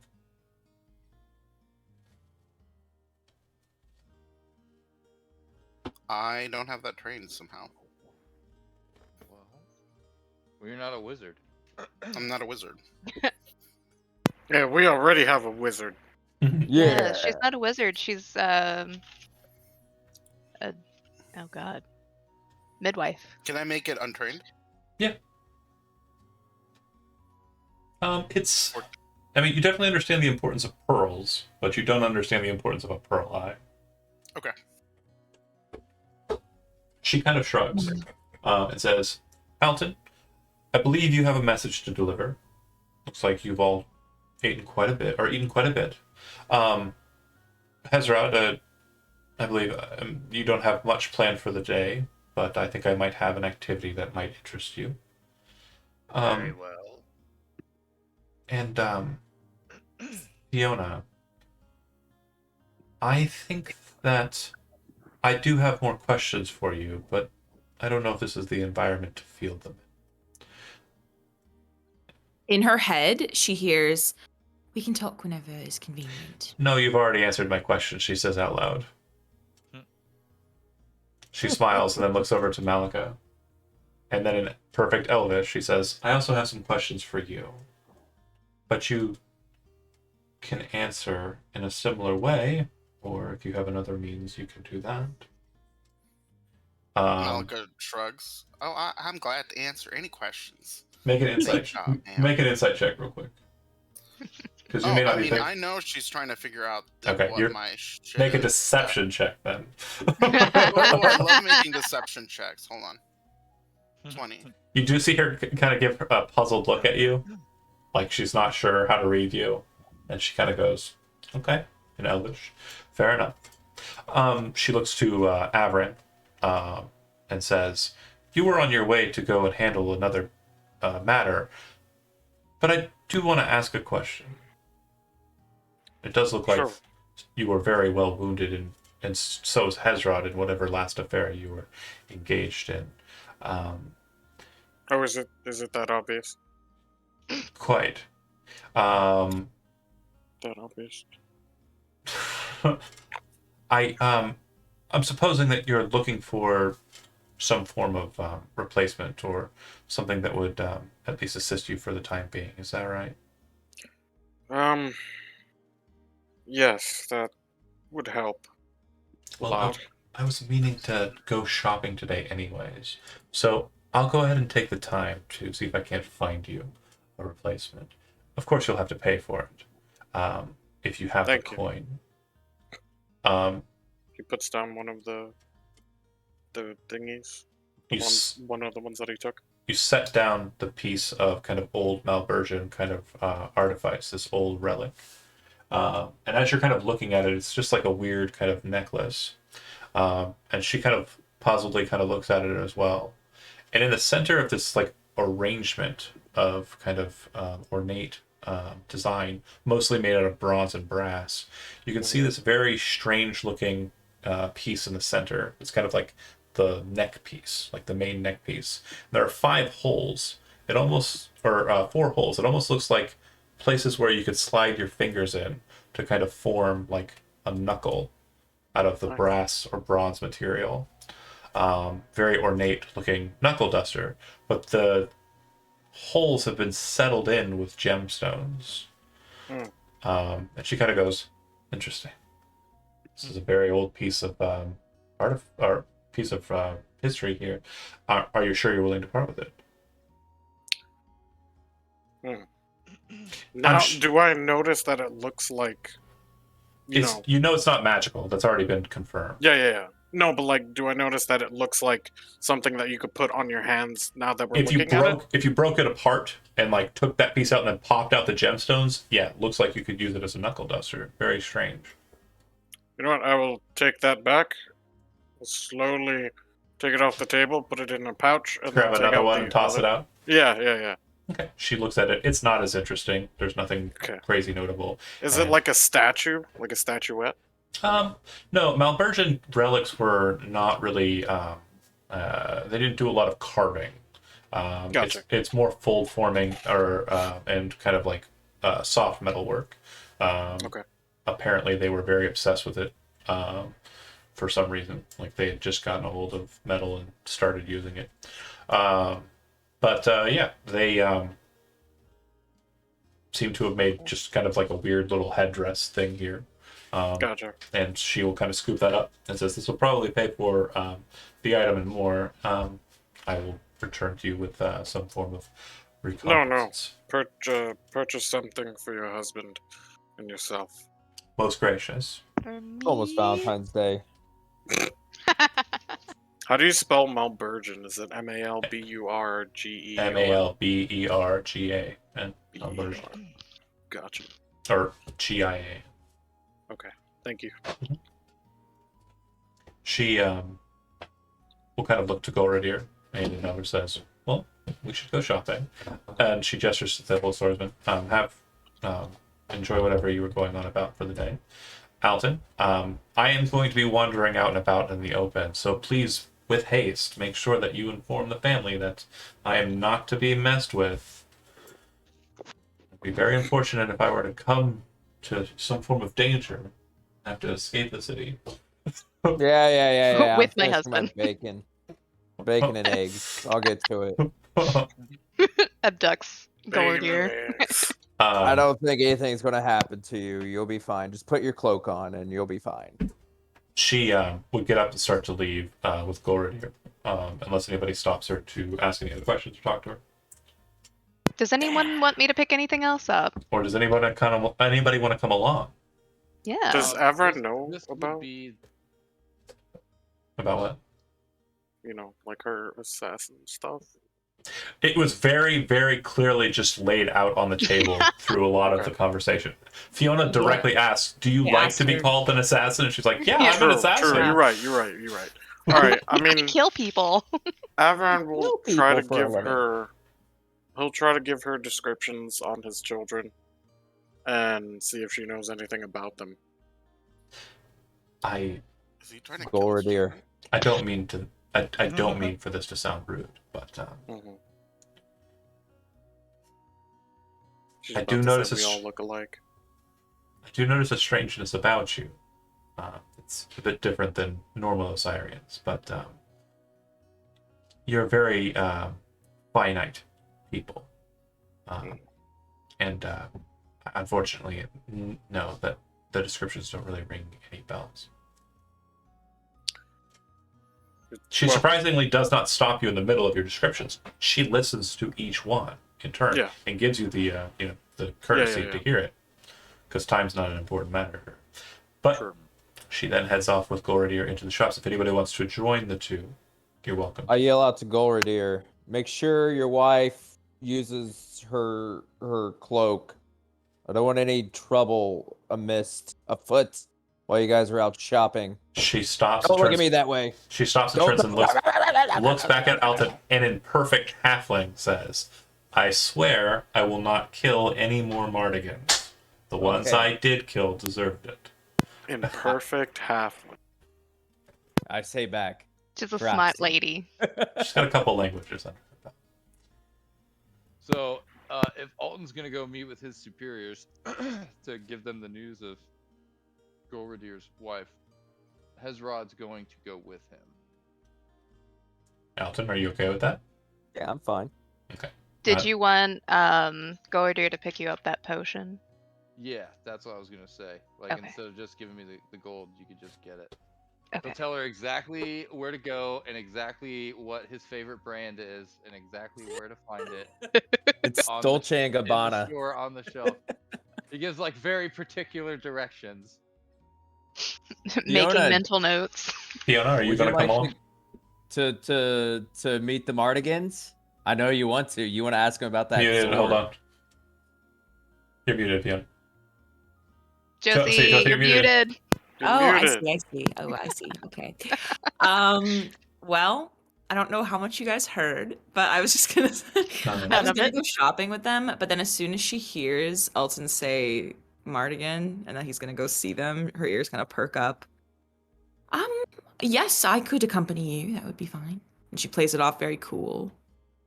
But Do you I need know us to there's pick up something anything? else. I mean, maybe not. Hezrod certainly doesn't. He's like, Fiona! Yay! Excellent! Yes, you're taking the. So now we have 1.5 brains with us. Nice. Can Avram practice the stance with one arm, or does So- he need both? When you arrive there, Baffadil, kind of waiting for you and preparing, kind of looks over to you. It says, "Oh, my friend, you have enjoyed yourself. What did you get on about last night?" Just some poor decision making. I've But been there. we have Well, we've come to an understanding, Fate and I. I would say, fortunately for me, I did not wake up without a name. I just woke up with someone I did not know the name of. So, we can, of course, engage in the training and finish it out. This final lesson is more of application, not so much of the actual study. You've already mastered that. It's just about how to perform when in a situation. The finalization the actual teaching of the moment. And you can do that fair enough with this, and pulls out a wooden sword and kind of hands it over to you. But, of course, if you want to perhaps put off the training so that you are at your full self, you can do that. Or if you would like, I can see if the high priest of the church here has some form of means of perhaps bringing you to your full self. I'm certain that a tithe would be required, but perhaps No. You've already done enough for me. I would like to finish our training. Of course. Well, then let us begin. So, when you are, and then kind of goes into the teaching of it, and you kind of get back into it, and yeah, it literally is a whole day of literally just being struck. That's fine. Finally getting to the point of realizing, like, it is about you getting hit. That's the point. And then every so often he swings at the object of your defense, which has been the object of your defense throughout the entire training, and you having to stop him from doing so. And so that's like the whole point of the end point of the stance training. But yeah, after the day is done, you will have the Punisher stance available to you as an option. Moving on then to Gordier and Estella shop. I buy a prosthetic limb for Avram. Gordier, is there any purchases that you would like to make? We need If it's common or uncommon, you can buy it without problem. Common items that are non-consumable are 250, and uncommon items that are not consumable are 500. The potion that you're trying to acquire, what's its rarity? the breathe fire. That one. Potion of... I believe it's uncommon. It cost me 100 gold. Yep, it's going to cost about the same. Potion of fire breathing. Yep, common. You can buy one. There are multiples, though, that they have on offer. Anywhere upwards of 10 at the specific potioneers. Let's go ahead and get 2. Okay. Aw. And then we also need, let's see, is there anything to boost AC? Now, if you're looking for uncommon items, you can just get them. The only thing that would boost armor class at that level of uncommonness would be +1 shield. Okay. But nobody here wields shields. Yeah. Or dawn shields. There really isn't much in the uncommon state besides that do that. But if you'd like, if you're looking for a rare item, slightly more expensive, but I think you have a decent amount of cash that you could afford it. You could try and find a ring of protection. Oh, cloak of protection might work. Hold on, I think those are uncommon. Double checking. I could just search it on the internet, but I'm gonna use my book because I enjoy it. A cloak of protection is uncommon. Yeah, you can find that for 500 apiece. Okay. +1 AC and +1 saving throws. Pretty cool stuff. And you said 500 gold? For the cloak of protection, yeah. Okay. He'd call Fiona up and see if she wanted that. Okay. Was interested in that. Ooh, unfortunately, I was thinking more if there was like a potion she could take that would boost AC or something like that. No. No, she already actually is wearing a cloak of protection. Oh, okay. What about the ring of protection? Ring of protection would stack with the cloak of protection. Ooh, how much would that be? Oh, sorry, I didn't know this was for Fiona. Sorry. So yeah, sorry. You're not wearing. Are you wearing armor of any kind? I think I have lead. No, Lead? maybe Lead. Lead. Lead Do I armor. have leather? I do. I'm wearing studded leather right now. Okay, then there's no actual point of getting bracers of defense. Yeah. I actually think I'm as best as I can be right now, which is kind of sad, but c'est la vie. Ring of protection would probably be the only thing I think they can kind of add on to you. Yeah. Outside Do of you like have a defender short sword, which is a legendary magic item. Do you have the coin? I There's can't some- use it. No. So a ring of 500. protection is actually 1,200 gold pieces for a ring. Oh my gosh. It is Well, let's put that rarity. on the back burner. Okay. I mean, I got. I could sell some Two- stuff for potentially. Are there people more willing to buy rare things in this city? Yeah, buying rare things is very, very much lucrative business. So, or selling rare things rather is very, very much a Yeah. lucrative business. Okay, because she'd probably want to sell, unless anyone here would want it, she'd probably want to sell the Ring of Mind Shielding. Mm. Well, we also have the You know, I never took a Malversion look at art. the loot sheet. Pardon? The what? I never seen the loot sheet. What you guys Oh. have, but it's okay. Well, suffice to say, she keeps a very detailed inventory. I try. I trust her. I trust I her got- with party inventory more than everybody else in this group can find.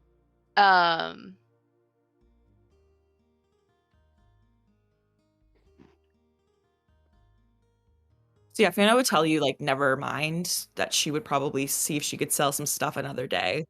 Well, we have the ancient Malversion art. I have 5 of those. Because we got 7. What was that, and Avram? No, I'm saying, aren't there bracers that people without armor can wear that boost their Bracers of AC or defense, something? but they're as good Yeah. as leather. Yeah. Gotcha. Studded And leather. she's Okay. wearing studded armor. Yeah. Indeed. Bracers of Studded defense are leather. more for monks and wizards. And barbarians could do pretty good with them too. Gotcha. Okay. Yeah. But we have 5 of those, and they're 700 gold each. 750 gold. Oh, 750 gold. I missed the 50. Yeah, that adds up. It does indeed. Actually, you know what? Go over there, we'll just do it. Sell those You get the cloak of protection or the ring of protection. ring. Okay. Because she's already wearing the cloak. Okay, so the ring of protection is a rare item, so that means that is your one purchase outside of uncommon and common. So you cannot buy any more rare stuff because Okay. of its rarity. It takes you the whole day searching for it. Right. Are diamonds rare? Diamonds are not a magic item. Okay. Yeah, Okay, you can right. buy gemstones, no problem. Okay. We need to buy. Let's go ahead and get 400 of those. 400 gold pieces worth. Yes. Okay, so that'll be 1 casting of Revivify plus 100 extra. Yeah. Well, we have 200 Oh, left. left over from the last. So that'll give you 2 full castings of Revivify. Yeah. 1 for me, 1 for Golordir, and 1 for Hezrod. Got it. Okay, sounds good. Do you want Hezrod to prepare that spell? If you want to. I mean, I can. I cannot. Depends on whether you want. Well, to if do it. Golordir dies, we're really out of luck. That's That is true. true. That is good enough reason for me. That's to why 2 clerics is the best idea, but 6 is even better. Hashtag cleric crew. True. That was such a good game. We put. Oh, I love clerics. I'm pretty there it sure is. that Golordir has the least armor class, so definitely probably a good idea to also have it. Well, if Hezrod does his job right, he should die first. Yeah. I mean, That's Sure. never the case, though. I mean, no, but I mean It's that's always fine. Avram. It's not a race, but Avram does win more often than not. Honestly, I think it's gonna the tide is gonna shift once we get into like 7th and 8th level, in my opinion. But Ooh, I'm just saying, paladins start to get a bit more tanky around, their aura That's time true. That's true. That's true. being full on. But anyways, focusing back, purchases have been made. Alton, sorry. Oh, I'll just message in Discord for Golordir. Okay. For Elizabeth. Okay. Okay. So the 3 of you, that would be Hezrod, Alton, and Fiona. Oh, my brain just did a weird. Malika, where were you going? We can do their piece, Okay. and then I can do my piece. So My you- piece, if you want to. Okay. Well, I didn't actually track what you were going to do, and if I did, I'm the worst. No, it's okay. So, Malika would say that she is going to go try her hand at doing more midwifery Okay. stuff. But what she's actually doing is tracking down the new hideout for Got the cult Durin. Ba- Durin Balcard. Durin Balcard. I'm sorry, my It's brain. okay. And to try to kind of do some information exchange. Got it. Perfect. Yeah, sorry for that oversight. It's okay. I have like a couple of out of character questions. So shoot him in the side here, and I'm gonna start messing with the Diggler here. You three head over to the Mardigan safe house, and you can see a couple of toughs kind of come up to you. You see Tybalt kind of brush past them as they seem to kind of start taking a more kind of defensive posture.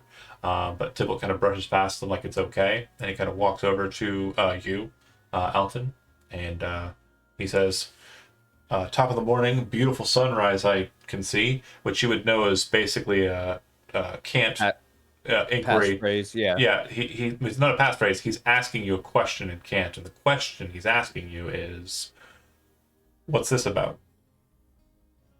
Well, I've come into some knowledge that I need to speak with. Who's the head person? It's still Dante. Okay, with Dante, I need to speak with him. I have a little vial here that he needs to see. Memory strand. He kind of looks at it curiously. All right. These ones are... They're with me. They're cool. I've been traveling with them. They saved my life. They're cool. Understand that not only are their lives in your hand, but their lives, or vice versa. If Hezrod, don't fuck up. Don't smash stuff. Okay. Yeah. Okay. Fiona, Fiona, keep your hands to yourself. Don't touch stuff either. Fiona can't help but like give a bit of an irritated when he says that. But she bows her head a little bit at the incoming person and says, "I assure you, we will be as gracious as you are." looks at Alton. Where the fuck did you find this one? An Alistair house or something? I found her. She's my girlfriend. Don't worry about that. I could tell that's Don't a lie. look at me that way. I could tell that's a lie right off the bat. Fiona's just like her whole face is fuming. He kind of stops for a second, kind of raises his hand up in a calming gesture towards you, Fiona, and he says, "I'll speak plain. Is this about the Demetriarch?" She nods. Yes, I was informed. That makes sense. Okay, well, I hope you got some good news, Alton. Like, some good news. Yeah? Yeah. Yeah? Did you kill the knife ear? Yeah? Okay, never mind. I'll leave it for the boss. Cool. He just used a racial slur against elves, calling her a knife ear. Anyways. That went over my head. That's fair. Don't do racism. I think a lot of things do. That's, a lot of you're things short. I said don't do racism. I don't think that went Sorry. over Fiona's head though. That's fair. And I think she schooled her features very quickly after hearing that. After a fashion, a guy comes out, just a regular guy. It's not Tybalt. It says, "Well, you got lucky this time, Diggler. Dante's in there. You can take your friends in. Head on." And explains kind of like the room, and the room that you're being sent to is like the room. It's like the room. The principal's office. It's like the principal's office inside the Mardigan house. Cool. I'm sorry, did they make us wait outside? Yeah. Don't touch anything, Hezrod. Fiona, sit down. Well, Don't not fuck yet. when you head down and go to like the main room, you enter in, and it is kind of a very, the rest of the place is kind of just pretty chill. Like, it looks like it's an old library that was kind of gutted out and kind of turned into like an operational place as you're walking through it, Fiona. You're kind of like, you recognize it being like some sort of like, repository for knowledge, and the books are gone. So you're kind of concerned about that. But if you think about it, since you're trained in history, you actually know that the Grand Library actually bought a lot of the old libraries out and removed all of the books and then sold the property cheap. So this appears to be something to that effect. You enter into kind of a basement level and enter into this kind of main chamber, and it's kind of a large hall underneath the setup above. And you see that there's pretty much no one in here. And it's completely dark with a couple of sconces of torchlight kind of off to the sides. And there's somebody in there. In the darkness ahead of you, you can see that there is a chair. Fucking gorgeous chair, like lined with kind of like red leather and just ornately carved in kind of like a dark wood patterning, like gargoyles and like winged creatures kind of coming up and around. It's just an immensely satisfying chair. Sitting in the chair is a scrawny Osirian man. He has a tattoo on the side of his face. It's a very strange kind of print on the side of his face. And it seems to go all the way down and come out of his sleeve, which is about forearm high. And you can see this patterning kind of goes around his left hand, making it kind of black patterning all around his fingers, everywhere. He's just kind of lazily sitting there. There's a goblet sitting next to him. It appears to be steaming, whatever the contents of it are. And there's a candle kind of sitting next to it, and it's basically the only light you're really getting to see in the middle of the room.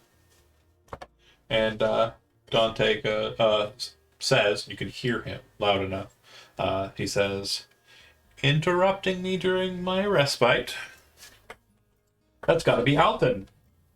Aha! Yes, it is, my lord. Come. I have this memory strand about the last night's attack on our little underlings and the Dimitriarch. Yes. I am not absolutely certain who the Dimitriarch is. I haven't really done too much of studying. I just know someone that was technically made by the individuals that were killed by her.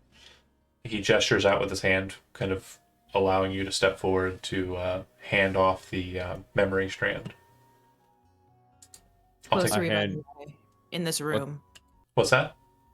Sorry, how close are we? Like, did we all? Well, you three probably enter? walked out across about a 50-foot expanse to get to him, and then Alton kind of like handed over it. So you're probably like 10 feet away from him now. Okay, as so soon as we're we're within in- 10. Oh, sorry. You go. No, you go ahead. I was gonna say, as soon Fiona's as I'm within range 30 up. feet, Fiona's gonna activate her magic eyes and see if there's anything suspicious, like anything magical coming off this guy out of Oh, the it's cup. probably the tattoo. The tattoo is probably That's magical. kind of what she's looking at. Yeah. Same with the cup. You're just giving him looks. Just look around. Okay.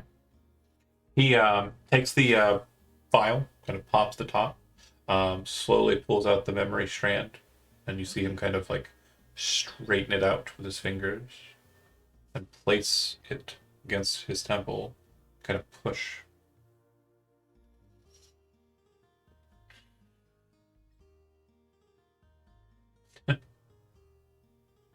Interesting.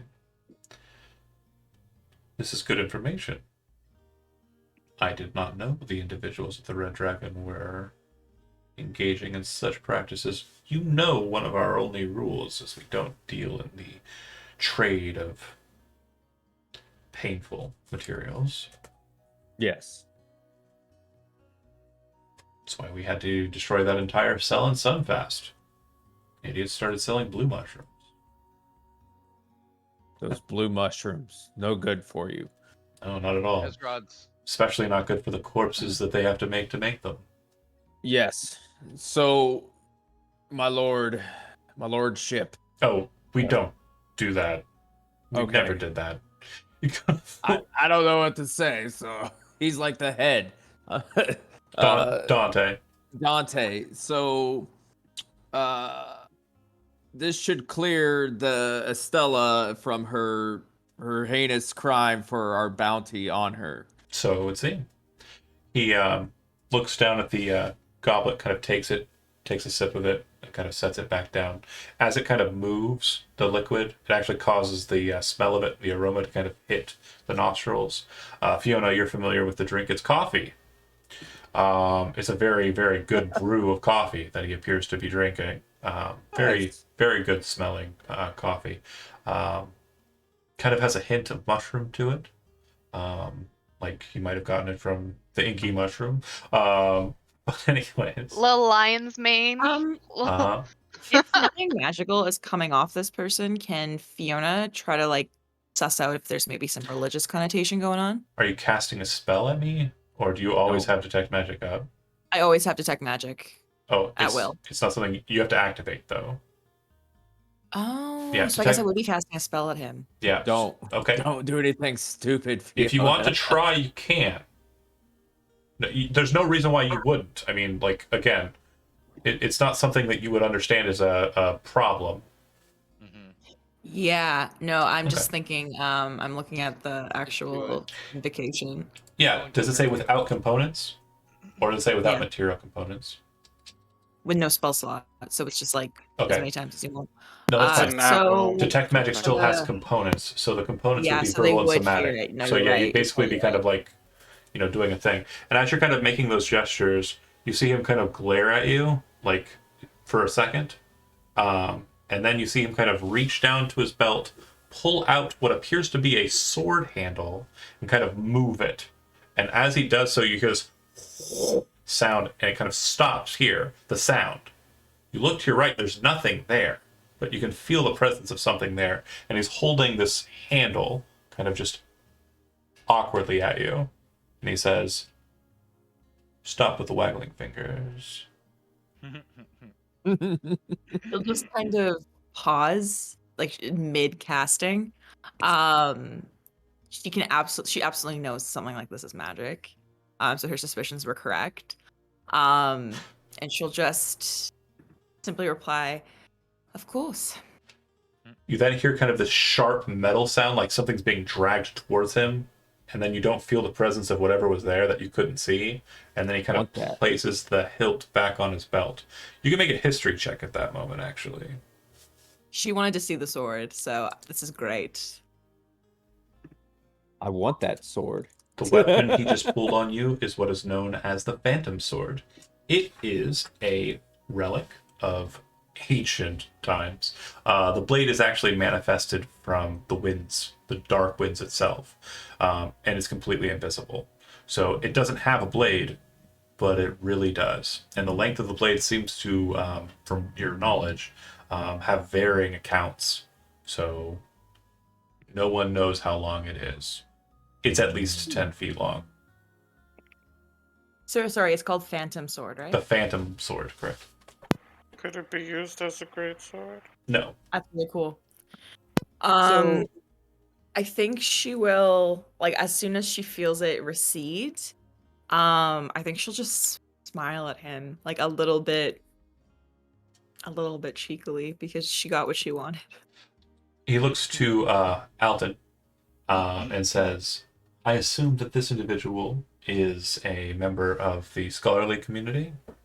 Yes, and she has probably some information about the Demetriarch that you probably would like to know. I suppose. I just want to make sure you understand.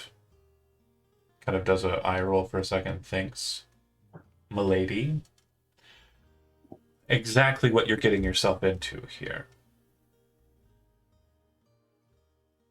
She just continues smiling good-naturedly at him. Of course, I would hate to insinuate any sort of disrespect. Oh, no. I don't think you understand what I mean. When I say, "I hope you know what you're getting yourself into here," you are about to knowingly and willingly assist a gang in the city of Knock. There are many gangs in the city that wouldn't be fond of that information being had, especially gangs in and around where you're probably from. You've got the Firefly Eyes. You've got the Idealists. green daggers. There's plenty of individuals who would probably not be too happy with a member of the scholarly community coercing with our ilk. She just takes that in for a moment, nods, and without breaking eye contact, slowly has her owl appear on her shoulder and says, with all respect, I do think my studies have brought me here for a reason, and I do believe that I am capable of withstanding any kind of scrutiny that might befall me. Very well. Well, then let me know what you know, then, that Alden feels is important for me to understand. Right. Well, she just kind of recounts what she found in the office, mainly like the bones and the trading. She leaves out specific details. Like I don't think she actually mentions the pearls or anything to do with the Great Old One. After you kind of explain like its story, somewhere in the middle of it, or somewhere towards the end of it, he kind of stops you and says, "This was at the Poplar Museum, you said?" Yes. That's a bit of a transgression. Poplar Museum is technically in the Steel District, which is Mardigan family territory. There should never, ever be idealists in our part of the city, even in the Underkeeps. These were the agreements, and they have been ignored. Well, Alton, Are they speaking in common? Yeah. So when he starts talking about the idealists, Hezrod says, Where are their headquarters? They're based in the Magic District. But that's not terribly important for me right now. Sorry, but without like interrupting him, once there's like a pause, she'll kind of take a moment. If you know anything more about, well, frankly, the idealists, I would love to assist you in dealing with this matter, because apparently they have formed with some of the outliers in the Mardigan family. I promise you, there is no way that you would enjoy what I am about to do. I am going to engage with these individuals, you said in the Underkeep, beneath Poplar Museum. I believe there are a number of entries there. I'm sure that me and mine should have no problems finding them. But I will, of course, ask if you have any leading assistants that might be able to get me there a little bit more directly. If so, I will go engage in this process now. Watch out for the big Hydra. Actually, I think Fiona would kind of think about this for a moment. I was actually on my way to go speak with an associate there, so I could probably show you one of the best entry points from their office, if you don't mind me accompanying you. No. Wait. You want me to walk into the museum? Kind of nods. He does not walk into the museum. Looks over to Alden. One does not simply walk into the museum. She wants me to walk out in broad daylight. No, he's gonna wait till the cover of darkness and then go. You don't understand how this works, milady. If you were to kill me right now and take my head to the Alistair City Watch, they would reward you with 100,000 gold pieces, and that would just be the start of the fees that you would collect upon killing me. I'm very much a wanted individual. I don't just sashay into places. I will acquire access, but I will do it a little bit differently than just walking in to meet with your associate. And to your question, merfolk, I apologize. No. I just don't think you're up for it.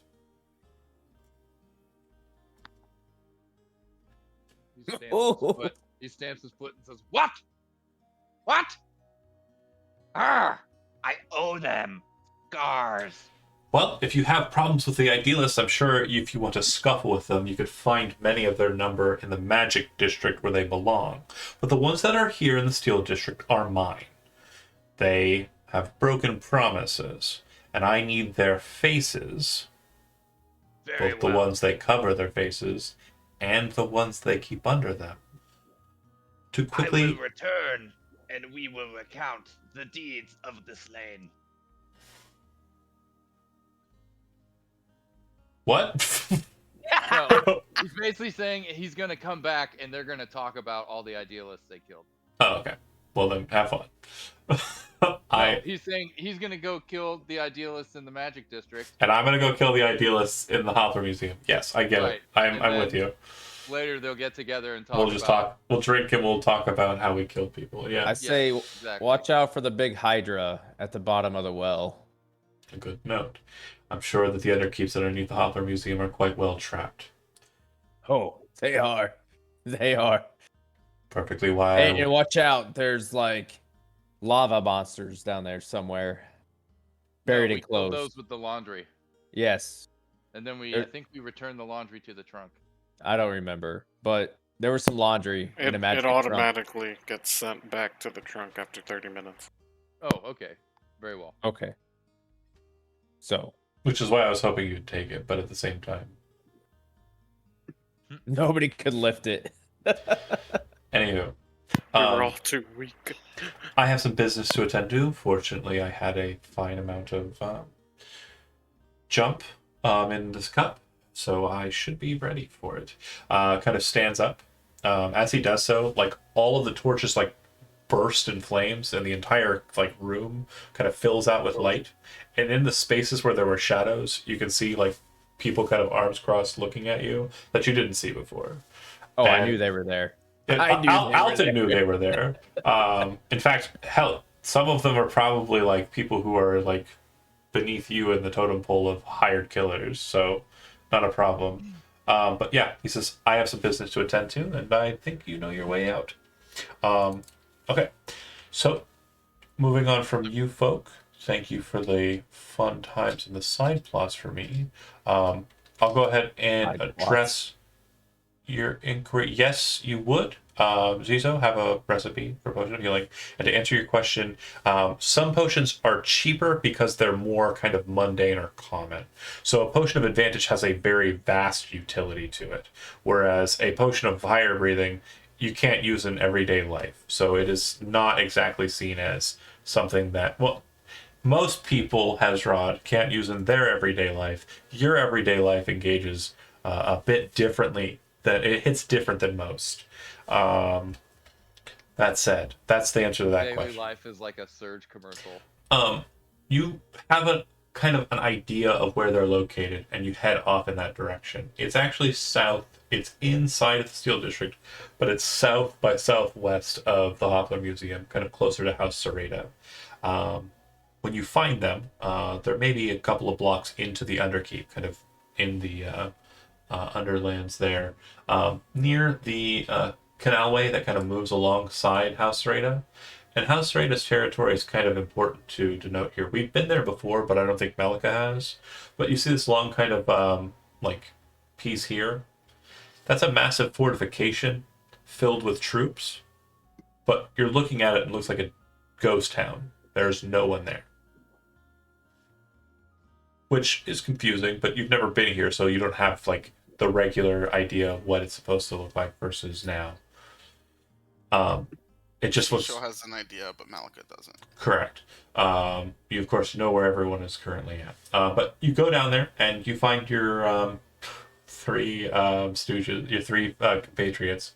The Three Stooges. It does look like they have grown in number. There are 6 now. They have said, or they state to you, kind of explain to you, that they have found another cell, and they are currently in the process of trying to traverse into the magic district a bit further.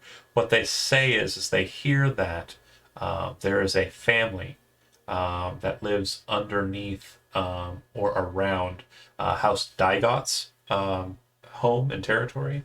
And they say it's going to be difficult because House Daigot doesn't operate like a normal house.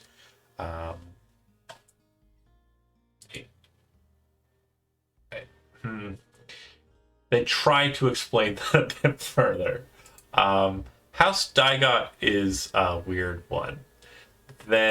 So you've got House, Harrigan, very focused on the bureaucracy, paperwork, construction, blueprints, etc. You've got, House Gravesend and House Callus, which you're familiar with, very kind of bio-oriented, like that. House Calibor is very technologically minded. And House Montalay is very focused on their own kind of internal, hierarchy and religion. House Nomen is very focused on the beauty and silence, and House Strata is very much a military kind of family. And then Alustair and Rosnald are just like the high houses. House Daigot kind of just keeps the peace in the city, despite no one really understanding that it's being done. Somebody's causing problems and it's going to cause an upheaval in the way the 10 houses work. They suddenly disappear. This merchant is trying to kind of buy out other people and create a monopoly in the marketplaces in the Magic District. Yeah, he stops. He decides to sell all of his wealth and go into a life of hermitage for some reason. Nobody really understands why. But as these folks are explaining to you, they think that House Daigot might have alliances with Duran's cult. But they can't form the connection because they're being kept out of that area. Can't just walk up and say, "Hey, I know what you did," and then I knew what you did last summer. Yeah, it's not exactly how it works. They're very much, House Daigot is very much seen as kind of they're almost like a criminal syndicate from what's kind of being explained to you. They deal with the official assassination, counterintelligence, espionage, smuggling, and shit. And from the sounds of it, they are very much kind of the ruling body of the underground, which is absolutely news to you because neither Estella or Alton had mentioned this. Like, they're unaware. Can you spell Daigots for me? Daigot.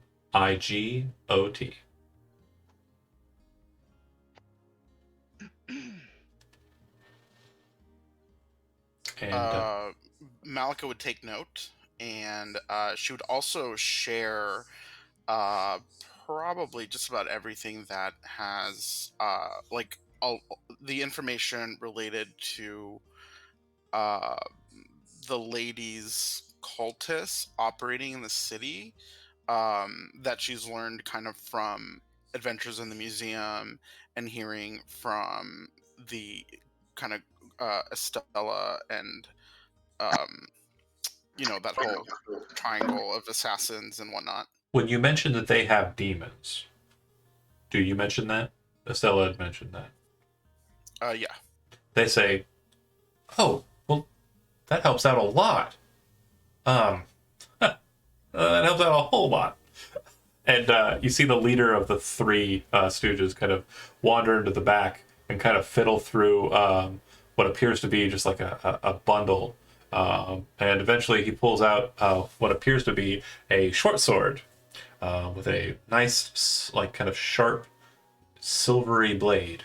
And he kind of walks it over to you and he says, "This was made by Meridians in the Nation of Dark. It's... Here, let me show you. If there really are demons in the city, that's really interesting, but scary at the same time." He kind of places his hands on both sides of the hilt of the sword and kind of whispers a chant in Meridian, the Meridian tongue. And then you see the blade kind of glow blue, and then he kind of lowers it, and you watch as the blade kind of glows blue, kind of on one edge of the blade. And as he kind of moves the blade in that direction, you see the blade start to fill with blue. And he kind of points in that direction. There's a demon that way. Probably within 100 or 1,000 feet or so. Or a mile.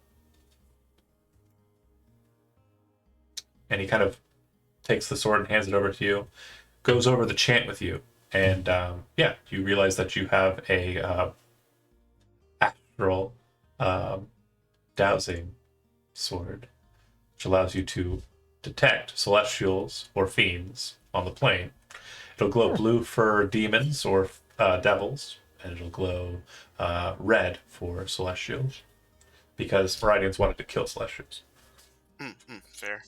And they say cultism doesn't pay. No, it's great. But yeah, that's definitely super helpful. Because if there are demons here, I mean, we have a couple of scrolls that'll allow us to maybe steal them. That's awesome. Be careful. Oh, Well, be careful, not with the demons. I really don't care what you do with demons at this point. Be careful. There are many powers at play that are sticking their noses into the business of cults, as you know. So make sure that your unholy practices are always, at all times, completely obscured. we haven't done much besides, find these folks and kind of learn a little bit more about Digon. We're not going to move on them or try and, link up with them or anything. We're just going to stay here. It's pretty close to where they're at. And maybe they'll recognize us and they'll come out and send out a feeler. But we're not trying to make ourselves known or anything. Nothing like that. I'm traveling with a group that is doing its best to thwart the followers of the charlatans. Perhaps through their influence, I may be able to learn more about the Digots. We'll see. I'll be in touch. Absolutely. Do you want to hold on to that? He kind of gestures towards the sword. Malika had already put it away. He doesn't even ask. Well, that's yours now. That's fine. Okay. They seem to be kind of they're in pretty good spirits after kind of going over the information with you and also learning about what you have. They seem really excited about the idea of demons. So Duron is the demon prince of corruption, and kind of having an understanding of him from studying with these guys, you would know that Duron's first real endeavor into the world of the arcane, when he was nothing but a radiant human, was capturing a demon and making it his servant. And then future engagements were finding a celestial, ripping its wings off, and binding them to his flesh. So, he likes the things of the astral sea. He's definitely a fan. Sometimes Just corrupting simple things. celestials to serve you, and then ripping out their eyeballs when they try to turn away from you, and then forming a crown out of their eyes. Yeah, the cool stuff. They seem very kind of motivated by the fact that they're demons, not princes or anything, kind of out and about that they can manipulate, might be able to take control of. Okay, I'm trying to think. I don't think I have any more. I would remind them to keep an eye out for anything kind of maritime related. Maritime related? like the pearls, Oh. those giant pearls with freaky fetuses inside, and to just keep their eyes peeled. That's actually good. That's a good line of inquiry. Roll a D100. I'll put this to percentage chance, I think.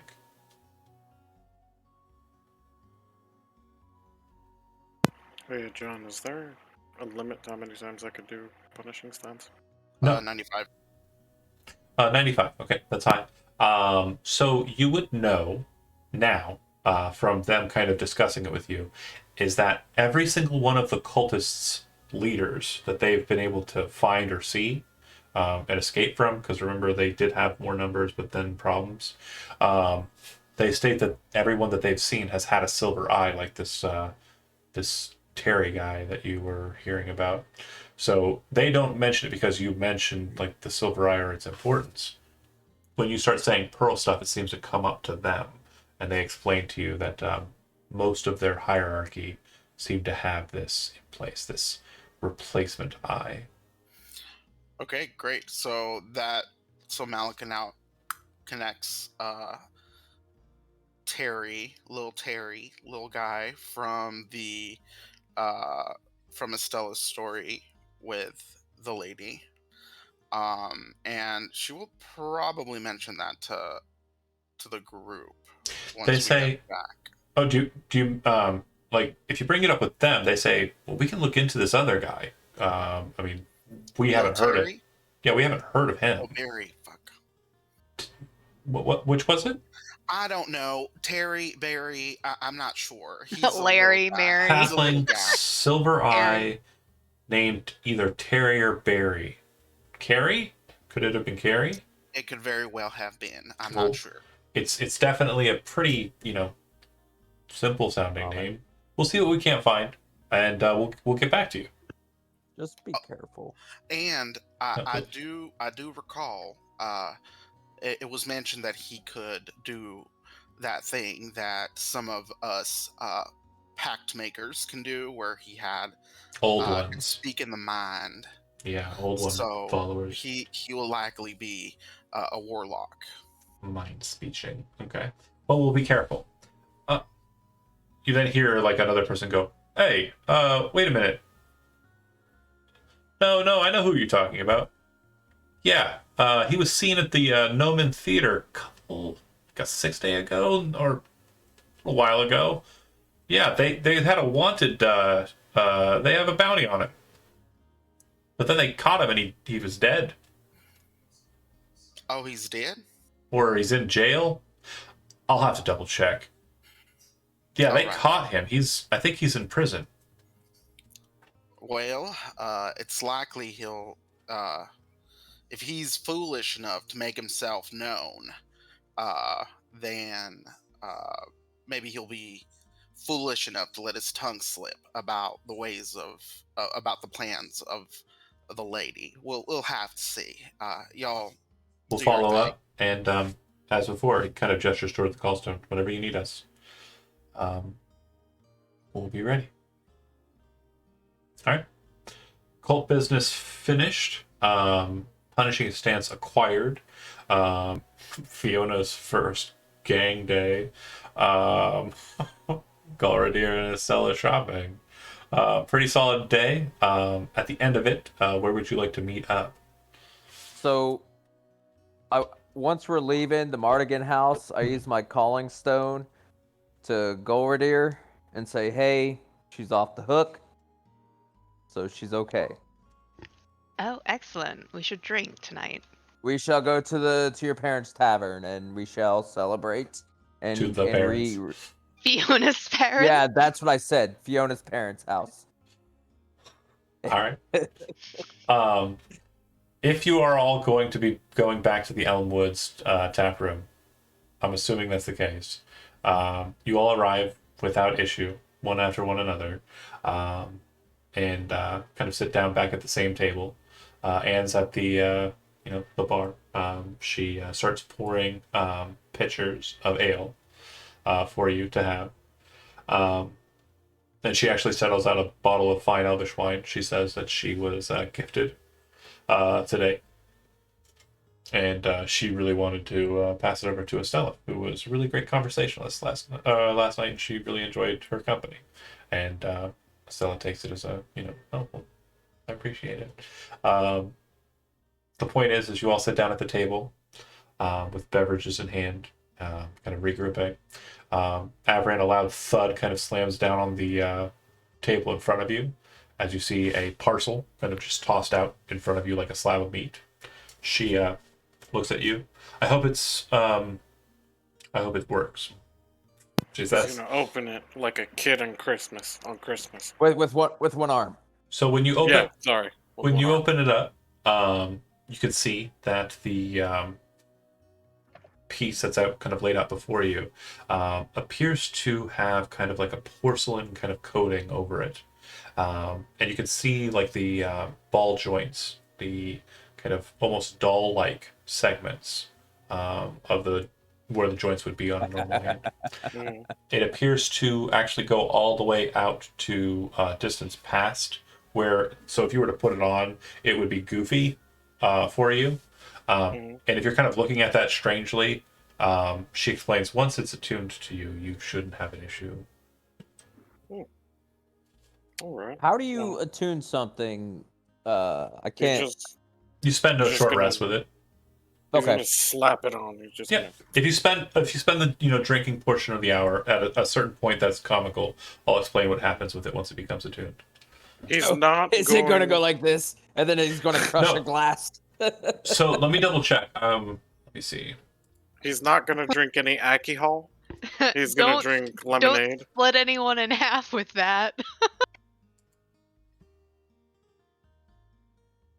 Cyberpunk. Oh, right. It does not require attunement. Immediately upon attaching it, it lengthens to match your other hand. Shit. And you can actually kind of move your hand about and kind of feel the movement. But the best way I can kind of describe it is like, when you're holding like a PlayStation controller and like you Yeah. kind of feel it vibrate when things happen, Mhm. but it's not really you. Like it's kind of just this weird phantom feel that's happening. Yeah. That's literally how the hand feels. Like you're Gotcha. you're not actually feeling anything when you touch something, but there's a certain tactile nature to it that's Okay. Is interesting. it more like almost like it's numb? Like you could feel it, but it's numb. It's almost like it's almost like it's almost like you're feeling it here because this is vibrating. Instead of yeah. I gotcha. Yeah. Hell yeah.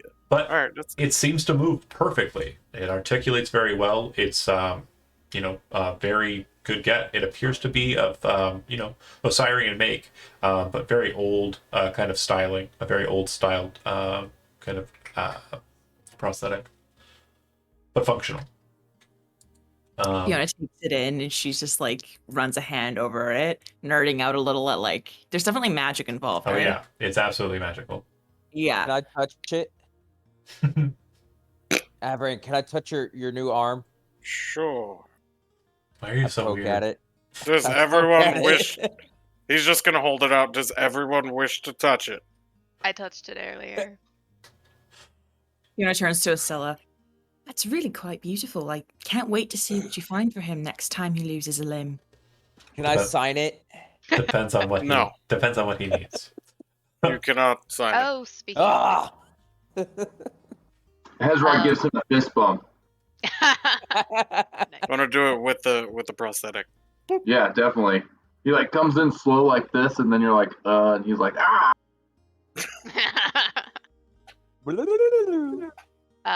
Gorder would slide a bag to Hezrod with the 2 potions and a box to small box to Fiona. Fiona would excitedly like open it, and when she sees the ring, she's immediately gonna like start giggling and like clapping her hands, and she immediately puts it on and takes off the ring of mind shielding and just kind of tosses it over to you, Golradir. You can add this to the pile. Now I have. Thank you so much. This is beautiful. Ah! +1 to AC, +1 to saves. So that's +3 to your saving throws for those. Yeah. That's a save. Ooh. Because Osiris Plus get 4 more if you're near. Oh, geez, Louise. I Yeah, mean- your saves are insane right now. If I pull over the ring from the Emporium, will it just do that automatically? Should. Yeah. Perfect. Hezron looks in the bag and he holds up one in each hand, and he's like, ah, more fire for me. You. And Fiona's giving Gordir the ring of mind shielding. Is that worked, right? Yeah. Yes. You now have the ring of mind shielding. Sick. It's pretty good stuff. Yeah. Good trade. But yeah, you're left to kind of discuss the matters. I'm assuming that one by one, you kind of, with some caveats, of course, you explain kind of what you've engaged in and what you kind of learned. Am I right in that regard? Yeah, Malika would definitely say that she went to work at the hospital for the day and heard about the Oh my god. My brain is just... Do I notice Malika's new weapon? What new weapon? Your Malika's shiny, never had a new weapon. What new weapon? the shiny She dagger. put it away. Where? She's not holding it out. Yeah. Oh, would it be on her person? It is in a bag. Okay. I was just Malika making will sure. never let you see her weapon. So I guess Malika would bring up and say, "Oh, the Digots. I heard about him at the hospital. Anybody know anything about him?" Again, out of character wise, I'm not going to grant you much more information than outside of what's in the handout. Inside of like There's a handout. the PDF handout, yeah. Okay. But that's pretty much all you would know. And for I'm sorry, the what are they called? Digot. And basically, it for Alton and Estella, they're of no import. They're literally, they don't actually associate with, like, a lot of people feel like they are actually affiliated with all of this stuff, but to you all, it's just a bunch of bureaucrats who hire people who do stuff. I think even knowing that, right? Like, if that's their reaction, I think that's like useful for Malika to know.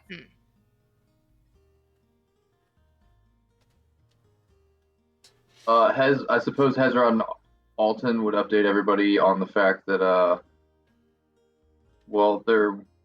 suppose there were idealists that were active in the Steel District, but they are most likely in the process of being eliminated one by one.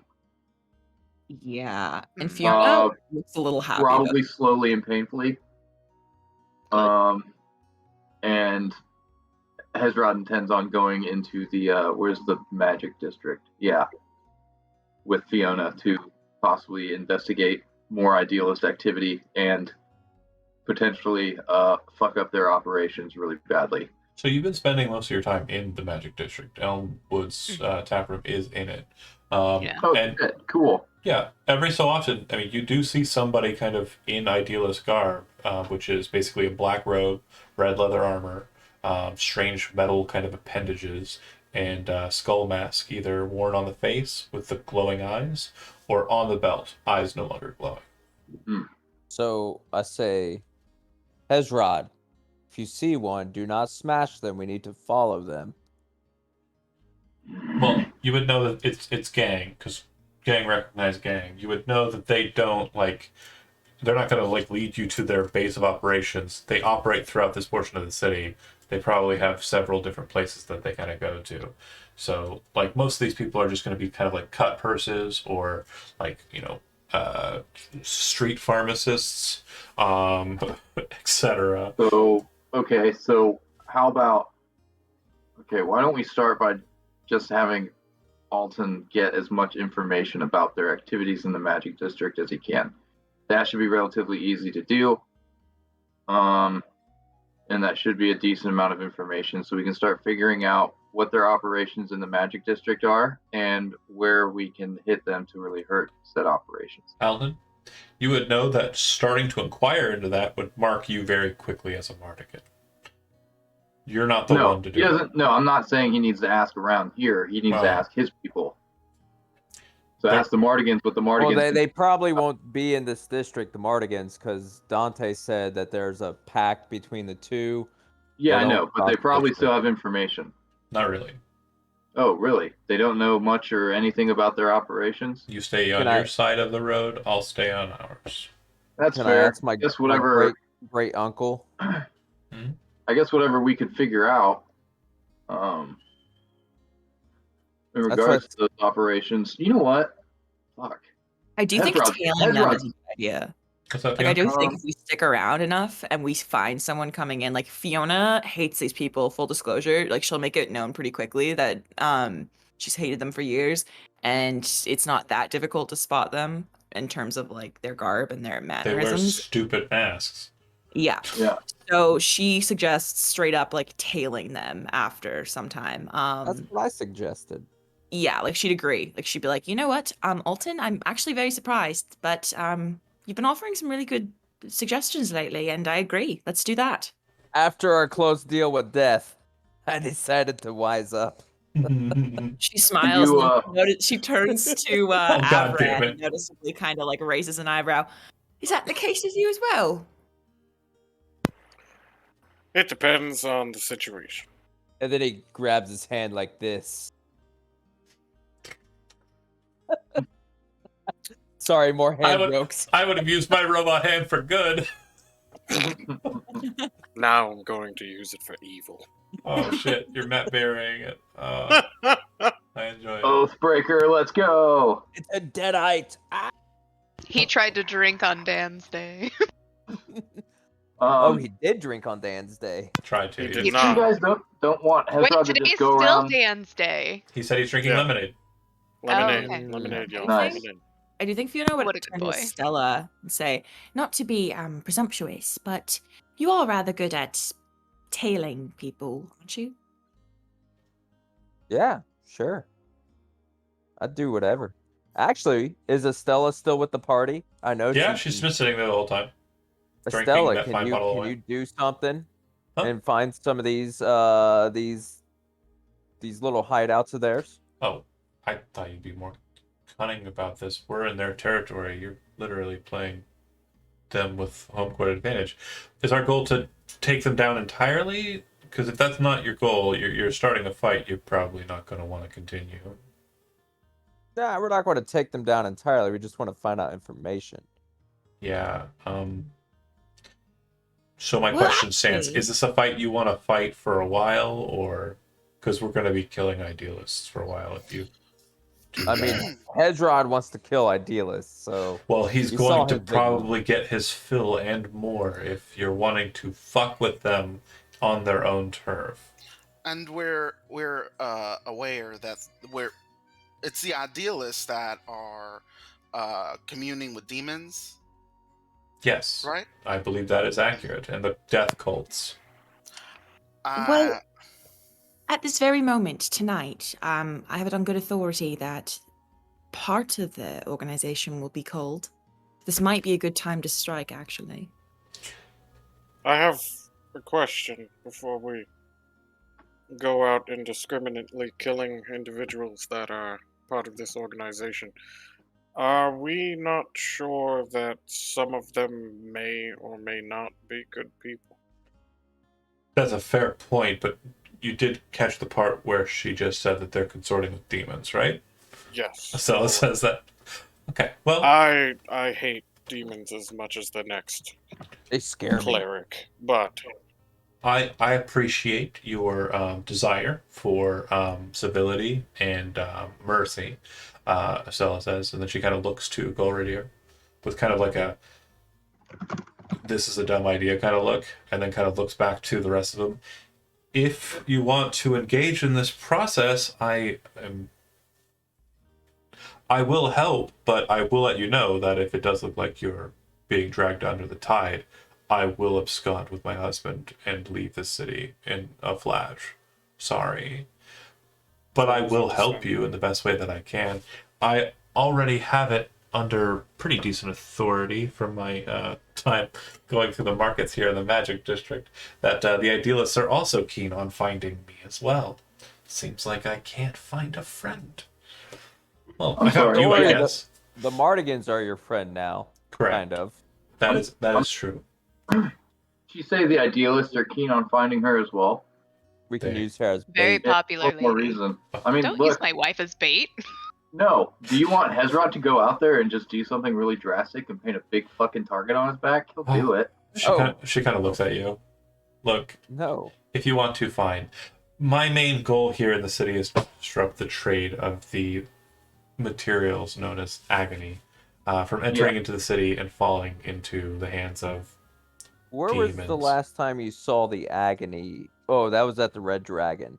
Yes. Did you trace it back here to the Magic District It at all? comes in through the Magic District on the south side, but I feel that now that the main purveyor of acquiring it and bringing it through the city safely is no longer an issue, they probably won't be able to move it through the city as well. What about this Jared Proctor guy? Who? The other consortium at the museum. How do you? It's a Poplar Out of Museum. character. How do you know that name? You said it. Yeah, I said it to Fiona in conversation with her and never one guy. Fiona, ask about Jared Proctor. She knows that Jared Proctor is just a guy that her mentor knows, who happens to be affiliated with the museum. That doesn't mean he's a bad guy. He might be. Well, then let's kill him. So we know that. Good note taking, but also bad note taking. So the idealists have a hit out for Estella. The idealists are trafficking in agony. Consorting with demons. Consorting with demons. Planning a culling of their own numbers? No, the No, the Mardigans are going to town because they stepped in line. So yeah, they're idealists under Poplar Museum. They're not supposed to be there. They're now probably what I'm less. saying, what I'm suggesting is that if a bunch of them are going to be killed right now, and we know this might be a good opportunity while they're all like scrambling to follow or find some other of them. I misunderstood what you said. I doubt that's the case. I think the Mardigans are just eliminating the ones that are there. They're not coming into the Magic District to do it. Okay. Correct. I just want to make sure we're looking at a scale here. Brian, how many people do you think would be in a gang of 1/4 of a city the size of say San Francisco? How many people do you think might be running in that gang? Probably a lot. Just give it a rough estimate. Size of San Francisco, that'd be a population of 800,000 people. So I'm probably underestimating that one. So let's go about. Let's lowball it. Let's just say it's 2,000. At the very least, go it's like tens 400. of thousands. Let's just say it's 2,000. Let's just say it's 2,000 people. About 400 people. Let's say that's the case. 400 people. Let's lowball 400 people. Yeah, sure. There's 400 people that you need to murder. After you. With 6 of us. We better get to work. To be fair, Avram is not okay with indiscriminate murder. Just because they have a mask, yeah, that would be smart. That is a no-go for Avram. I would also like to reiterate that Hezrod's main motivation here is they tried to kill him. So Hezrod is for indiscriminate killing. we have Team Law and Team Chaos. Well, it's just like both worshippers of the same god. Yeah, he wanted revenge before he found out they were dealing with all this other crazy shit. Hey, and now he's gay. Yeah, right? Now his list of reasons is like this long, and he's like, cool, you could have stopped after 2. Hey, all you have to do is ask them, do you like demons? And if they say yes, you can kill them. Yeah, I don't think it's that simple, boy. So, Malika, would that work on you? Do you like demons? Yeah, I think that's a great plan. Let's do that. I mean, so Malika, Malika is really interested in gumming up the works for them and making their lives harder. Yes. But Malika doesn't mind killing. It's like, okay, if we gotta kill him, we gotta kill him. But she also is not gonna, unless there's a guarantee that she's gonna get something really a big reward. She's not gonna try to kind of square up to 40 or 50 of these people that are going to be in a particular let's say at their what do you call it, their hideout. Yeah, at least 40 or 50 of them hanging out. But I mean, Malika does kind of want to push for with Estelle, how can we gum up their works? How can we slow them down? How can we fuck up their process without giving ourselves away that we're doing it?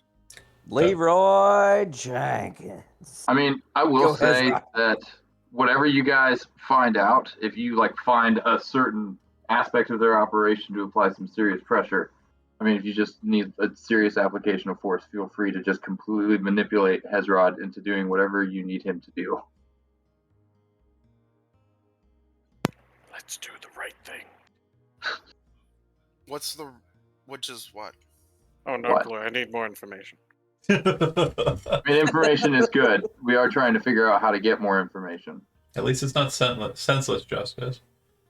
True. I think we're at a stalling point of how to figure this out. Estella kind of looks at you and shakes her head. Okay. So, you're wanting to cause issues for the idealists. You want to do it on their home turf. And you want to do it without causing any problems for associations that you have. Is that accurate? Yes. Well, there's your answer. She points at Avram. Real easy process here. If we can find proof, and I mean, I don't have any physical proof, but if we can find proof that they are consorting with demons, the church, any of the churches, would fall heavily upon them. So, Avram, tomorrow you will go to the temple you're familiar with, and you will ask them for a writ of permit will allow you access to the underkeeps without being stopped by any of the 10 houses. These would be on display for any members of the church or wishing to delve into the underkeeps and investigate possible individuals hiding away from the justice of the great church. Once you have that, you'll have access to the underkeeps, and they'll have no legal method of stopping you from going there within. Then if our friends the idealists start to try and tangle with us as we search about the area for these demons, then we simply put that on display as well, making sure that the church is aware of that fact. We find evidence of demons in their midst. We put that on display to the church, and then we just let that unfold. We don't have to do the work. We just have to do the initial sniffing out. Understood. It's a genius plan. She kind I of like it. reaches over to Alton and kind of grabs a hold of your hand and pulls your ring off, your Mardigan family ring, and kind of tosses it into your lap. Put that in a bag. Okay. Bloop, bloop, bloop. So this is tomorrow. We're gonna do it tomorrow. Yes. Unless you want to Nope. wait on it. No, the sooner the better. I don't have any pressing business either, I suppose. She kind of looks to Golridir. He's gonna straighten up. Do you remember the last time things we wanted to do actually aligned when it came to matters that we were dealing with?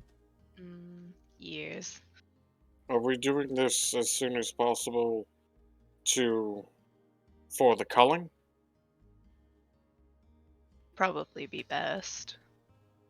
Well, if we approach them tomorrow after some of their ranks have been killed, it might put them a bit on edge. I don't know if that will help us or hurt us, but either way, it'll be something. What if the ones they're culling are unwilling participants? I believe they're referring to the individuals you met inside of the museum. Mm-hmm. So I think Fiona just kind of like shrugs. Honestly, if they were willing to sacrifice children, I say kill them all. Yes. Facts. Clarence says yes to that too. Also, Clarence talks to me. if you have a means of contacting someone in the family, Alton, tomorrow morning, might be prudent to try and catch up and see what's going on with the, we're calling it a culling now, I suppose. Is it actually a culling, or did I hear that wrong? Oh, I mean, it Or sounds... is it a calling? Cleansing. It's Oh. cleansing. She kind of looks over to Avram. I'm going to be honest. Culling sounds fucking rad. It does. I'm gonna call it that regardless of whatever everyone else wants to call it. But the culling, just make sure that is going over well, and see if we can't catch up with that. Find out if we can get any details, numbers wise, and maybe that will kind of bolster Fiona's assertion that. Out of character, would there be a blacksmith open right now? No, not this late. So, tomorrow morning, I'm going to call my great-great-uncle and see what happened underneath the Poplar Museum. Okay. You'd know that Tybalt would probably be the one you want to contact anyway. So Okay, cool. not related to you, but yes. I wonder if this would be of service to us in our endeavors. And Malika would reach into her bag and pull out the short sword and make Thundercats, it ho! I'm sorry. Sorry, everyone. In Elvish, Estella says, kind of laughs at first, just laughing at the sword. And then in Elvish says, mystery and every word spoken. I knew there was a new piece of weaponry on you. I knew it. It's almost like I watched a scene I wasn't supposed to. Does Avram recognize that sword? Or what, like, it symbolizes? Make a religion check. Okay. Do I have to be proficient? Are you not? No. No idea. Okay. I think while this is happening, Fiona's gonna like kind of just be smiling at Malika across the table. And in her head, Malika's gonna hear, "You are just full of surprises, aren't you?" I can't. I'm certain I don't know what you mean. Is what you get right back. So Hezrod, Alton, Avram, Fiona, and Golridir don't know what that is. Nope. No. Can Fiona? I mean, I don't know if this will be awkward in the middle of our conversation, but she might start to cast Identify. Do you let her, Malika? I mean, you could just ask. Yeah. I think it would be more polite to ask than to start to cast. Kind of starts hitting her fingers away. Stop it. It's like literally in front of you. Fiona puts her hands down and just kind of thinks like, "Oh, I guess a lot of people don't really like magic today." Careful with your fingers, darling. It's sharp. Tell me your story, soul. This is a sword that was a payment for a very difficult childbirth many years ago, and I've had it on my person ever since. Thanks to my little knack with a little country spellcasting, I've determined that it has the ability to locate the demonic or the celestial upon this plane. Can you do it right now? See if there's anything nearby. She does it. Okay. There's a very faint kind of coloration. Again, remember, Elm Woods is kind of up in like the higher kind of tiers, like up in buildings. And it doesn't seem to kind of register, but it seems to draw the blade downwards with a bluish tint. I believe that means there is demonic presence in the city, but not near us at this moment. All right, so nobody's a demon near us. Cool, awesome, that's great. Fiona just kind of like wipes her hand like over it in awe. Sorry, real quick for triangulation purposes, your Malika's wards are basically here, right? And when you were in that place, it was kind of pointing southwards, like towards Daigod, but not directly. And it was much stronger there, so it was somewhere in between you and Daigod, because it's only a mile's distance. The faint kind of temperature you're getting here at Elm Woods is kind of pointing also kind of towards Daigod.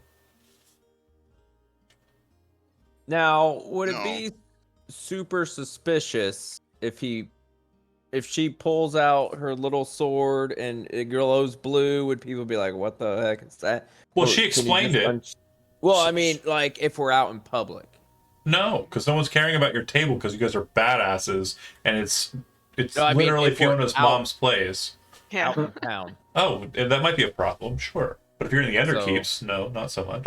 Yeah, out of town, that's gonna be a different story. Yeah. When out of character, if Avram gets the writ of passage, We'll deal with that tomorrow. Yeah. okay. Is there a temple to Octavius in? There is a temple to Mount- Octavius. That's true. It's in the center of the city. I will put a notation on it, or I'll bring it up here in a bit. But I wanted to point out too, it is late. Yeah. So with this revelation of this demon-seeking sword, this demon-dowsing sword, it would seem that you are more than ready to re-enter into the Underkeeps in the Magic District this time, to start seeking out members of the cult and also possibly tangle with the Idealists. And that is where we'll end the session for tonight. Thank you for watching those that did, and we'll pick up next week. Bye, guys. Thanks. Bye.